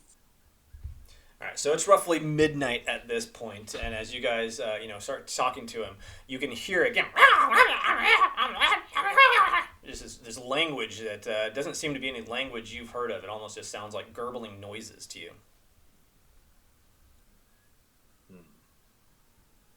Does anybody recognize this language in the village? Go ahead and give me a... Hundo, you can go ahead and give me the luck check. Wow, good thing I got that.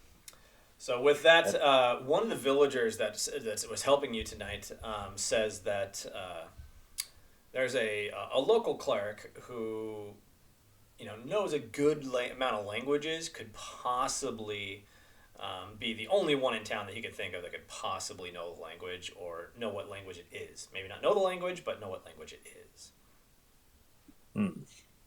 All right. And the way these things are wriggling around, it seems too dangerous to just like open one up and show its face to all the villagers, huh? Yeah, I mean, they're flailing around, and from the way you saw them move inside the shop, you know that they are very, very agile and very, very quick. So if you were to open this bag, chances are it would leap out and be gone. All right. Well, I think what I'll do then is take a rope and cinch these bags, like literally just try to, while they're in the bag, secure both their arms and their legs very tight with rope, Okay. so that they're. Go ahead and give me another agility check. All right.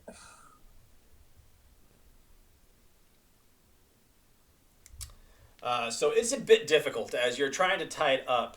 You basically have, I would say, Pete, if you want to assist him on this. Pete, you hold the bag, and Hundo, you take rope and just kind of like tie rope around the bag and keep like tying it into different, knots to eventually secure it so he's wrapped up nice and tight. But it does take you a while and quite a few efforts to get it to the point where this thing seems like he's no longer able to really move. All right, let's do the same to the other guy. Okay, go ahead and give me another agility check. There you go. This one, a little bit quicker, but still flailing around the way it is, just made it very, very difficult to, you start kind of in the midsection, in the middle, and start working your way down, and then work your way up, and you're able to eventually tie them both off. So you now have these creatures that are, lassoed and tied up within these bags. Excellent. All right. And, well, what do you think, villagers? Do we wake up this local priest, or are we more respectful to wait till morning? Or Nah, we should wake him up. All right. Yeah, I know the town is eager to get rid of these creatures, so. All right. So you are able to head over to the tavern, to the temple. It's a fairly small temple. It looks like maybe 20 people can fit inside for their services and such like that.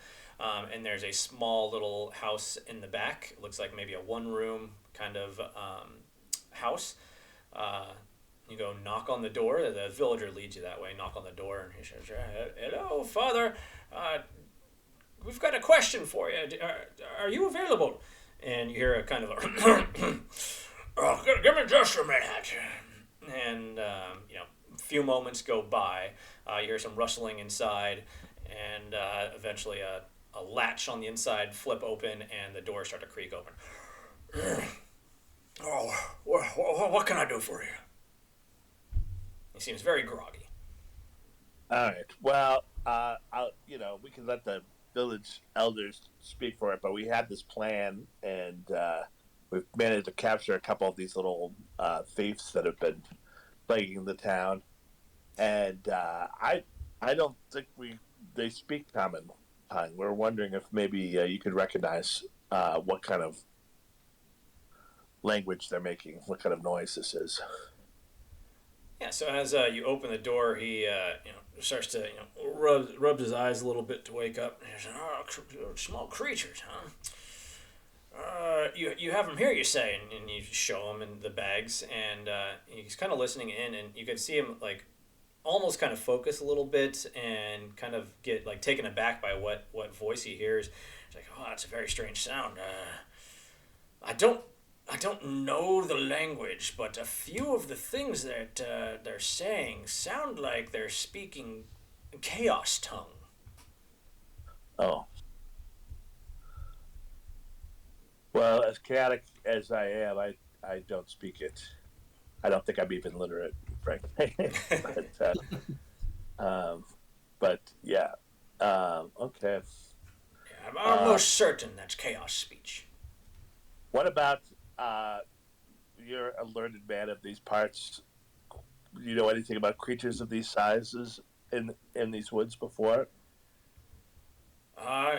Little creatures like that. No, not any time recently at all. I think we have had goblins back in the day, but they got pushed off, and haven't seen any trouble from them. They're roughly, no, goblins are even taller than that. They're bigger than that. These things are very small. Not sure. And being in the sack, I can't say much else either. Do you have any magics that might subdue these creatures or compel them to aid? Go ahead and give me another luck check. Is there a spell for like comprehend language or something? There is a comprehend language. Let's see. I don't think. Yeah, you don't have it. You do have paralysis though. Yeah. So this priest does not have a spell that he could use to stop them moving. How long does the paralysis last? Depends how good I roll. Yeah.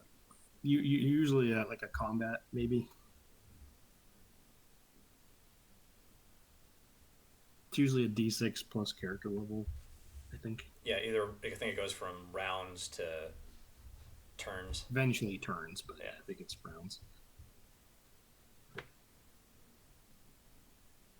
I'm gonna ask him if does he happen to have maybe even a dusty scroll in the back somewhere, if we're lucky, of comprehend language, if that's the spell. All right. Or if he Pete, knows it. That'll be your luck check, Pete. Oh God. Hey! He said, okay, let's head into the church. They've got a small section with a few scrolls and things of that nature, possibly. Let's head inside. So he closes the door behind him to his little hut, and you guys head into the church. And as you head into the church, on one side there are several bookshelves, and he starts looking through there, and he does find one scroll of comprehend languages.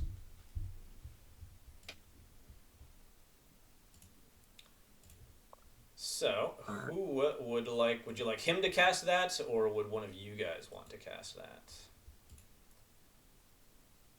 It is a wizard's spell, so this is an intelligence roll. Ooh. And unfortunately, untrained, you're rolling a d10. Yeah.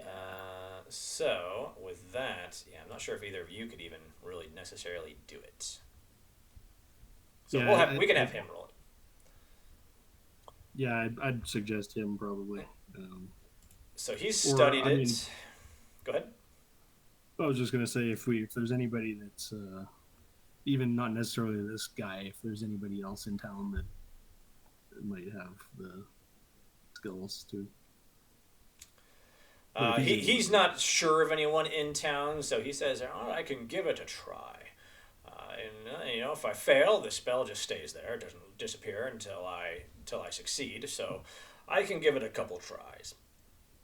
And so with that, I will give him. He will roll a d20 as he's studied these things all before. He's spent some time with it. So I'll give him a roll from scrolls check with just a +2. So it'll be a d20 +2. So we'll see how he does.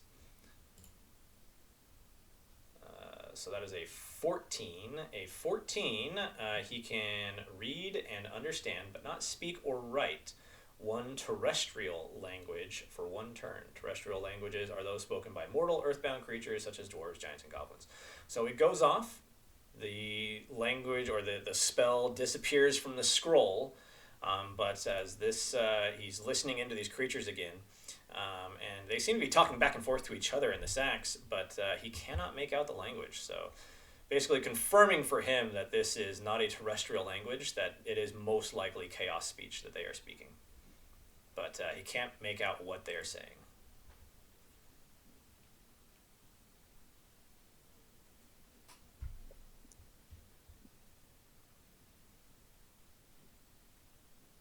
Well, that was worth a shot.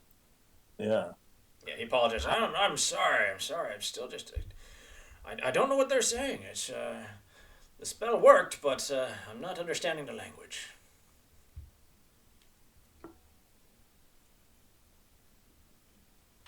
Well, I don't know what this does. What does divine aid do?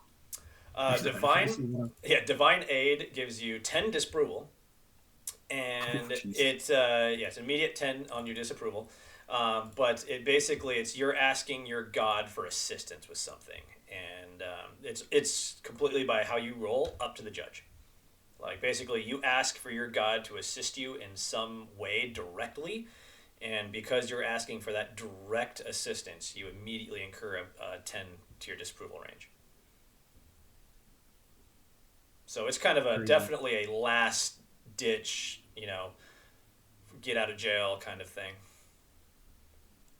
Right. Okay. Yeah. I mean, I don't know if I'm going to do it yet, but I'm just contemplating, just beseeching Dainthar for the ability to comprehend the language of his enemies, which would be, I'm presuming, chaos would be included there. You're lawful, so it'd be definitely chaos. Opposite would be his enemies.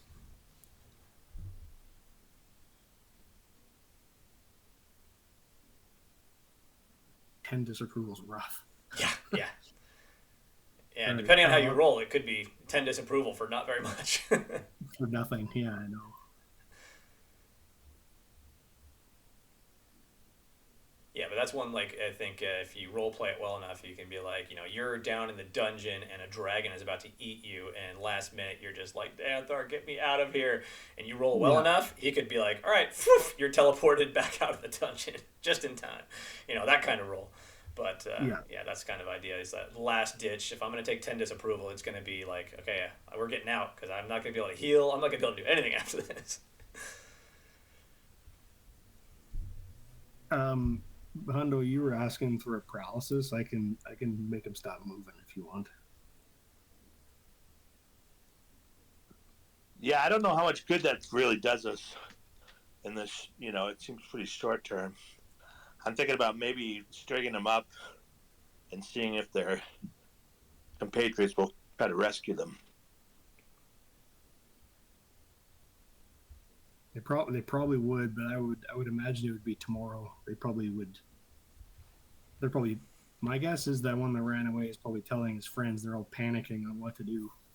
Well, we could always just carry them down there to the south and yell into the forest like, "Hey, we're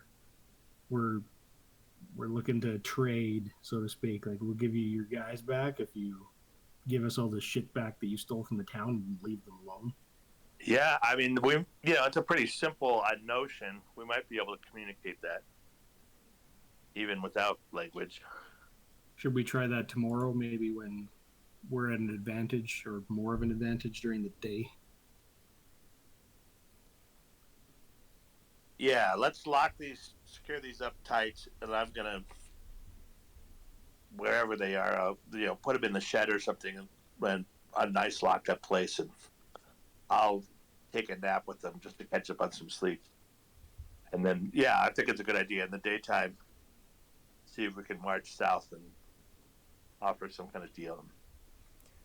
Yeah, you could find even like a chest to put them in. Again, they're only like, foot and a half to 2 feet tall. So you're able to get them inside like a large chest or even a medium chest to lock them inside so they can't get out. They're also tied up and roped up, so they don't seem to be like able to go much anywhere anyways. Yeah, just to be on the safe side, I'd recommend putting them in different containers just in case they can somehow start untying each other or helping each other. All right, yeah. So you guys are able to do that and get some rest. And in the morning, you go to check on them, and you can still hear them kind of squirming inside the chests. All right. Well, if the villagers would like to come with us, that'd be great. I think what we'd like to do is we'll leave the cart and horses here, but we'll walk the trail. Oh, let's have the hunter come with us and show us where he loses the trail with the rock slide. We'll go at least as far as that rock slide and then look for some place to kind of maybe string these guys up so that they're hanging upside down from a tree as a pretty obvious. They're obvious that they're alive, and but a pretty obvious offering. of some kind. Okay. So with that, you guys are able to meet up with him, and you, the two knights, your allies, and this hunter will head off into the woods together. Queen the hunter joins you guys as you guys head off into the woods. So I will go ahead and take our horse token, move it off. You guys have left that in town as you guys head off into the woods. So as you guys are heading through the woods, who's going to be leading the party? The hunter's directing you. Do you want him leading, or does somebody else want to lead? I think I'll lead, just because I assume I've got more hit points and I'm a little better armored. But yeah, the hunter can be right behind me, just kind of telling me where to go. All right. So as you go to track them, go ahead and give me your first intelligence check. We're going to need a few successes here in order to find your way back to the exact spot. All right, would you roll that for me? I'll Yeah. get back at the keyboard in just a sec. Not a problem. Your first intelligence check. 13 is just going to miss. Do you want to burn 1 point of luck or just go with the miss? You should have I think you rolled a 20 before. You should have a fleeting. Yeah, I do have one bear, whatever they call that. Nope, you've got two fleeting. You got 2 fleeting luck. So you'll burn the one to get you to a 14. Okay. And I'll roll your second. The second one is just enough. A 14 is what you're trying to get. Oh man, you might hit this 3 in a row and be good to go. And this is the direction from the hunter telling you where to go. Your third, big miss on that one. You guys as you guys are coming through, you guys are gonna end up setting off a trap. So this one, you know what? We're gonna go ahead and roll it just like that. Pit trap. So Hundo, you and Rolf is right up next to you. So I'm gonna roll a reflex save for you, and I'm gonna roll a reflex save for Rolf. You succeed. Rolf fails as Rolf falls down a pit. And not a very, very deep pit, only about 10 feet deep. He's going to take 6 points of damage as he slams to the ground, and you hear him thud and cry out in pain. So as you guys are walking through, you don't notice, and all of a sudden the ground gives out just underneath Rolf. Hundo, right next to him, you're able to dodge out of the way as you see him disappear out of sight. Thud! Cry out in pain. And as he's like trying to get back up, you can see like he twisted his knee pretty bad. So as he's standing up, he's struggling to stand on that one leg, and looking for assistance to climb out. You guys are able to, toss him down some rope and help him climb out, but it looks like he's going to be a little bit slow for a little while as he is a bit injured. Took full damage from that fall. Directly onto that one leg, twisted his knee. All right. Yeah, I don't really know how many hit points he's got either. As a knight. But I mean, that's probably worth a lay on hands, probably. All right. Is he lawful? I'm presuming so if he's Yeah, these guys are lawful.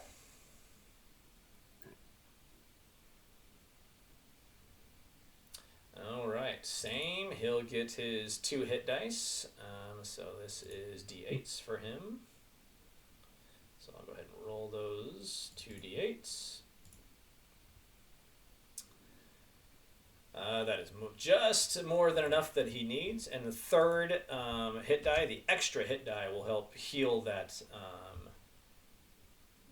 that wound that he just took, the twisted knee. And 1 extra die heals broken limbs. So we'll say he's back up. His knee is healed up from that, and he is feeling a lot better. He thanks you and says, Dianthar's blessing. Thank you, sir. All right, continue on your way. Hundo, you back yet? Yeah. Okay, go ahead and roll me another intelligence check. Right. Just need 1 more success.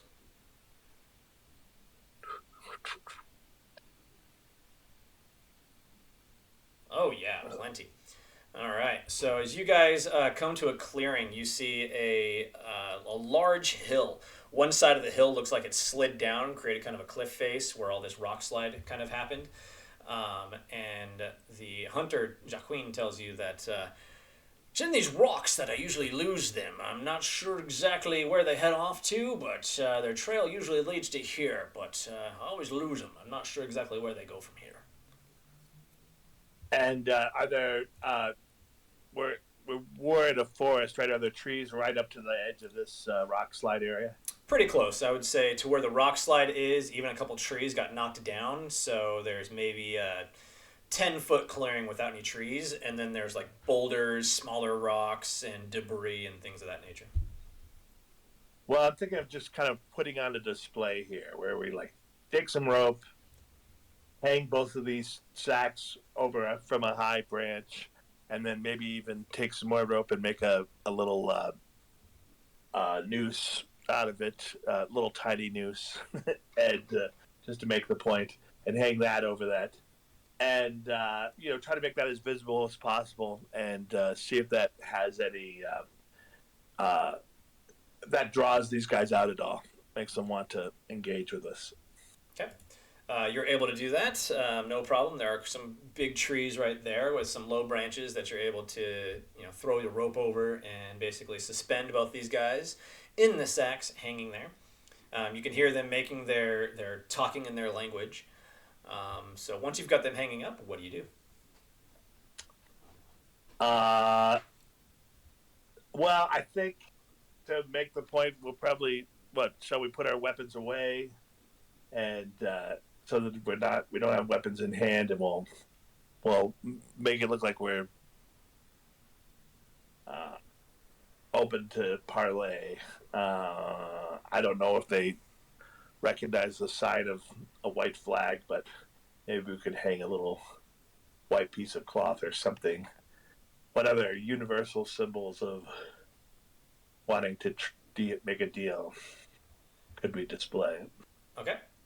Go ahead and roll me Go ahead, Pete. Just an open palm or something, maybe. Yeah, something that just kind of lets them know we're not here to kill you. We're here to return these guys. It should be fairly obvious what we want to exchange it for. They've been stealing from these guys for a long time. So, all right, go ahead and roll a personality check.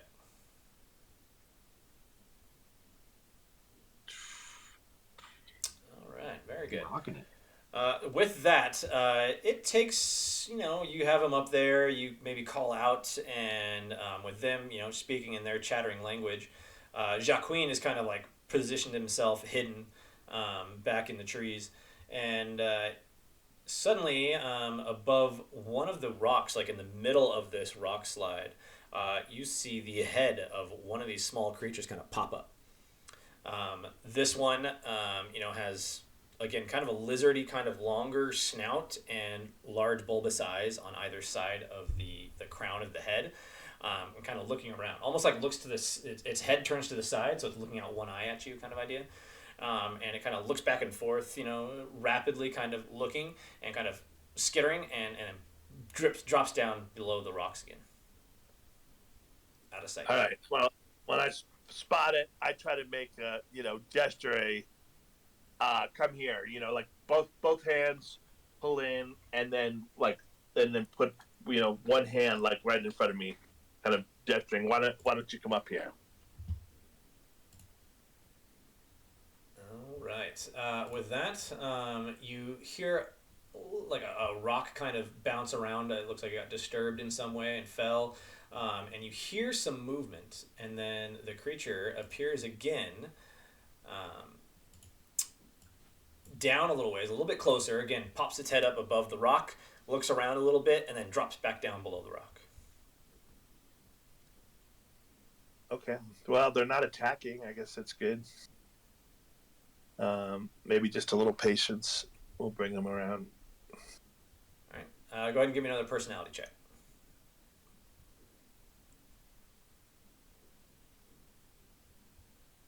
A 15.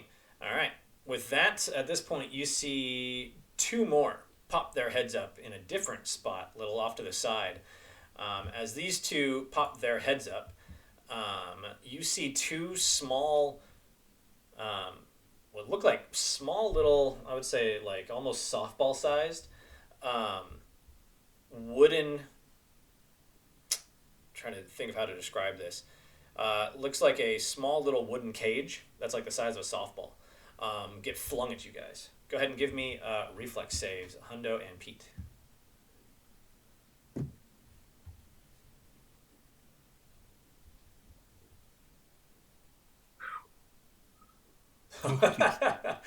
These hit you both directly, and as they hit you, they shatter. And there is a large spider that was obviously inside this cage, lands on you, and is going to bite you. As you guys both failed, they're just going to go ahead and bite you, and you both will take 2 points of damage as these spiders bite you. All right. I take my rock out and say Pluto. I would have dodged that cage. All right. Enough being nice. One of them gets smashed in the bag. All right. You smash one in the bag, and it's flailing around. As you smash it, it's strange. Like, its shape, it seems to lose its shape when you smash it. So go ahead and just make an attack against it. Let's see how much damage you do. Okay. Basically, we're just going for the damage, so it's just, you don't have to worry about it rolling to hit. So with that, I'm still, even with the crit fail, it's in a bag, so it's fine. You're just doing the damage. So it takes 3 points of damage, and that, yeah, as you strike it, it seems to lose all of its shape, and then now the sack seems to be hanging heavy with just like something inside that's lost its shape. Wow. Did they escape in the night? You haven't looked inside I the think bag. so. You heard him talking too. Yeah, wriggling and talking. But they're shapeless, huh?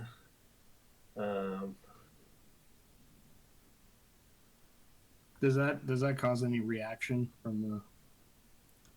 The ones that had popped their heads up, as soon as they threw those cages at you, kind of disappeared behind the rocks again. So they, you don't see them currently.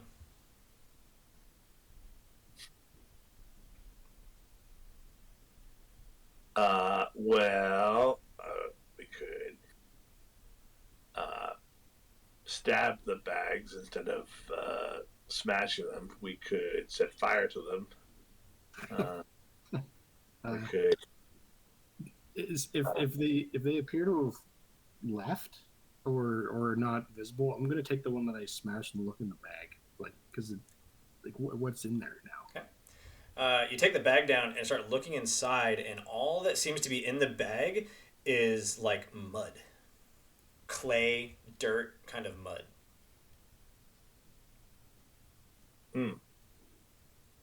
I wouldn't be fooled by that. They're probably some kind of mud creature or something.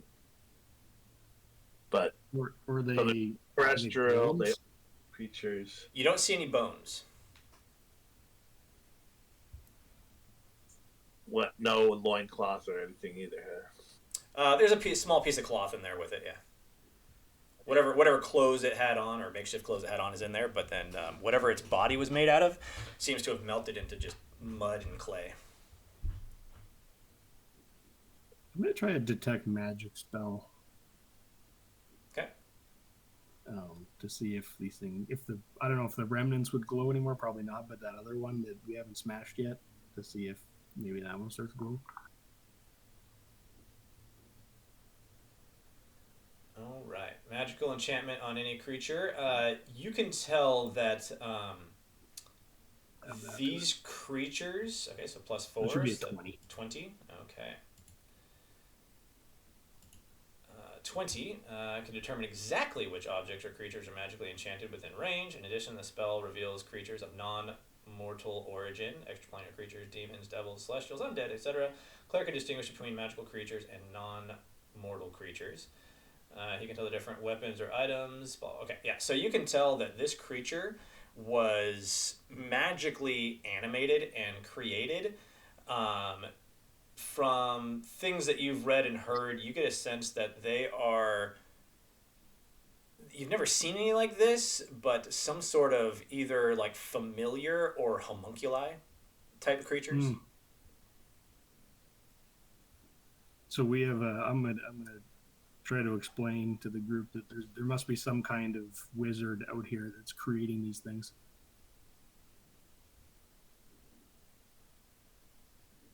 Sounds about right. So if we stop these and don't stop the wizard, then he's just going to make more, and they'll keep harassing the town. Does detect magic give him any kind of trail? Does it give me a range on here? Within range, and the range is a 30-foot cone, 30 feet wide. So, everything within 30 feet. So you get a sense that, and you see kind of that magical energy glowing behind a couple of the rocks, and it seems to like move away from you and disappear in behind the rocks somewhere. So the creatures that had attacked you disappeared behind the rocks. They went somewhere. It lasts for 2 turns, so can I keep walking and use it like a Radar? like a flashlight and aim at them? Absolutely. All right, let's grab the one in the bag or smash it if you want to, and let's try to follow these things back. Yeah. So we had the knights and the hunter. Were there any other townspeople with us? No, these are the only ones that came with you. The other ones stayed back in town. Okay. Should we take the one that's turned to mud is stayed mud, huh? Yep. And just totally inert, nothing, not moving or anything. Yeah, there was no magical essence coming off of that one. It just seemed to be mundane mud at this point. Oh.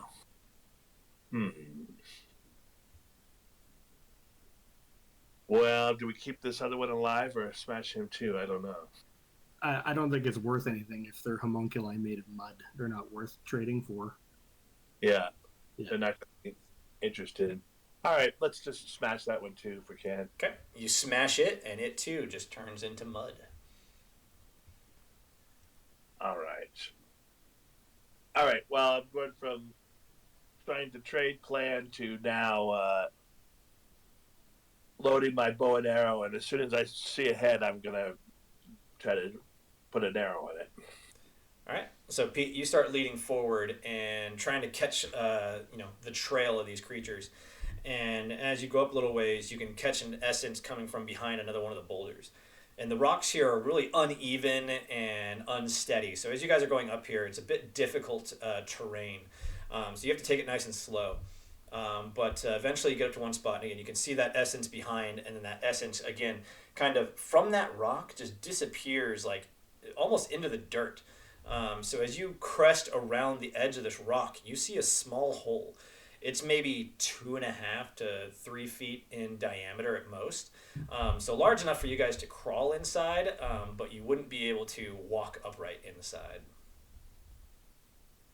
Jeez.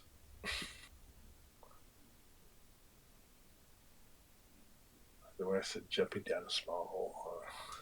Yeah, and it kind of, as you're looking into it, it looks like, because the light coming in the day, it goes down at a, not even much of a slope, just a little bit that you could easily slide and climb back out of. It goes down maybe 10 feet and then levels out and goes into the hill. All right. And we scanned the whole area. We don't see any structures or anything like that, huh? No. But it slopes down. So if I sent a Molotov cocktail bouncing down, it would go pretty deep, it seems. Yeah, it would at least go that 10 feet, and, any further it could possibly go from any momentum it had. Let's try that, see if it smokes them out. Molotov cocktail. Okay. Oil. You don't have to necessarily do the Molotov cocktail thing. If you actually open up the oil flask, it has the description for what you can use it for like a targeting something. So if you go into it, oops, maybe not right there. Let me go ahead and open up the oil flask over here in equipment. So an oil flask states, when ignited and thrown, oil causes 1d6 damage plus fire, DC 10 save versus reflex to put out or suffer additional 1d6 each round. 1 flask of oil burns for 6 hours in a lantern. So you can use one of these oil flasks. You guys have the cloth to light it and toss it in. So you're going to go ahead and do that? Yeah. All right. Go ahead and just give me an agility check as you throw that down inside. All right. You throw it down inside and you feel like you aimed it pretty much perfectly. So as it goes down, it hits just at the base of the slope, shatters, and spews that oil and lights on fire and ignites into the tunnel forward out of your sight. So as you're looking down in there, you can feel the fire, see it light up everything down below. You hear a couple cries out, but nothing seems to be coming out of the tunnel. And as you hear those cries, they seem to be getting further away from you.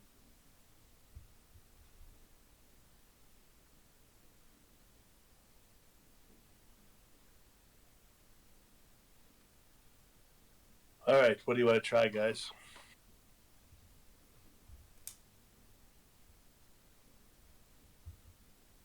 See.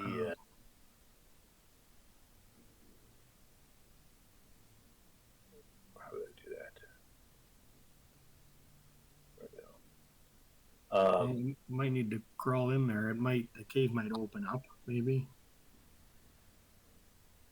Yeah, 2.5 feet wide.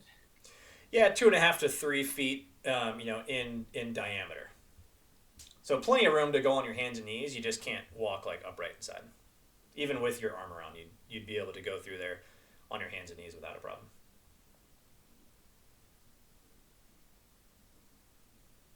Well, let's let that fire burn out, and then that sounds like a good way to get killed. But it burns for about 3 minutes before burning out. All right. But yeah, I might go down there and it's going to be dark. I guess sword and torch and basically hands and knees, huh? Sounds pretty slow and trappy.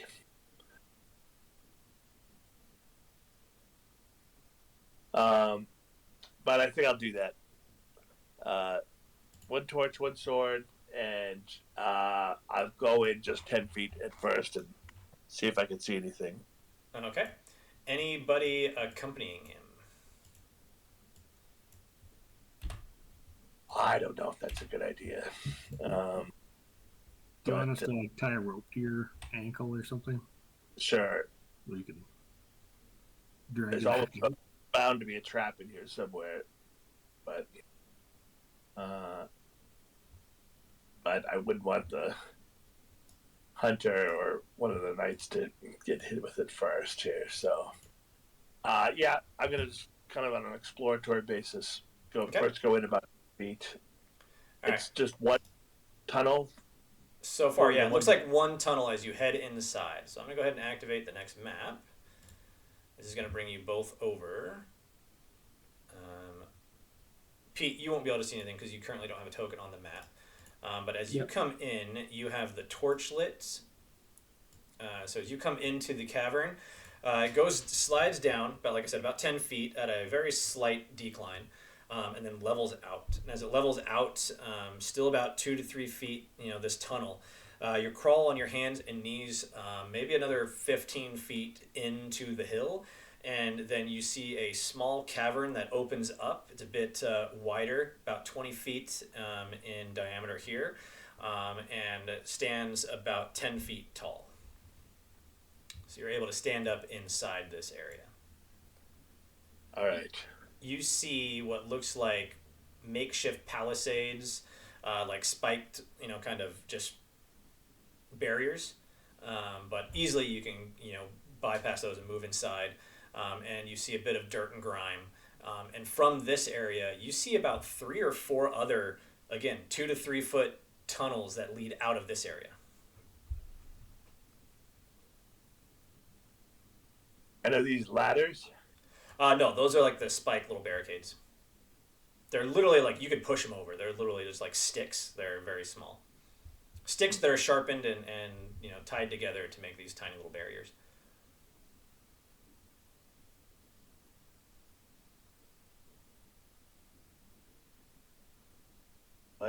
But there are other little holes coming out. All right, well, does the party want to? I yell up to the party, tell them I can stand up down here. There's a bunch of little holes that we could examine. It looks pretty dangerous, really. What do you think? Do we want to pursue this? Sure. We're going to come down then. Okay. Let me grab the rest of you then. Maybe the hunter doesn't need to come down. We'll Okay. Before I go down, I'll tell the hunter to go back to town, and that if we don't come back in, I don't know, a day or something, that we're probably dead. But at least the hunter can lead the town back here if they want to try to deal with the situation themselves, or if other adventurers come by. All right. He makes notes and he says, "Yes, I'll head back to town. I'll let him know what's going on, and we'll send reinforcements just as soon as I can gather a party." All right. So with that, you guys head down inside. So again, you end up in this small chamber, again about 20 feet in diameter, only about 10 feet tall at most, and you came in through this southern entrance. And you can see again, just spontaneously on the walls, different heights and such. You see, 3 or 4 other tunnels that lead off of this area, and you can kind of hear the echoing of chatter coming from different places as well. And I think with that, we're hitting 10:55, with our cutoff being 11 o'clock. So this is where we will call it, and you have found your way into the den of these creatures.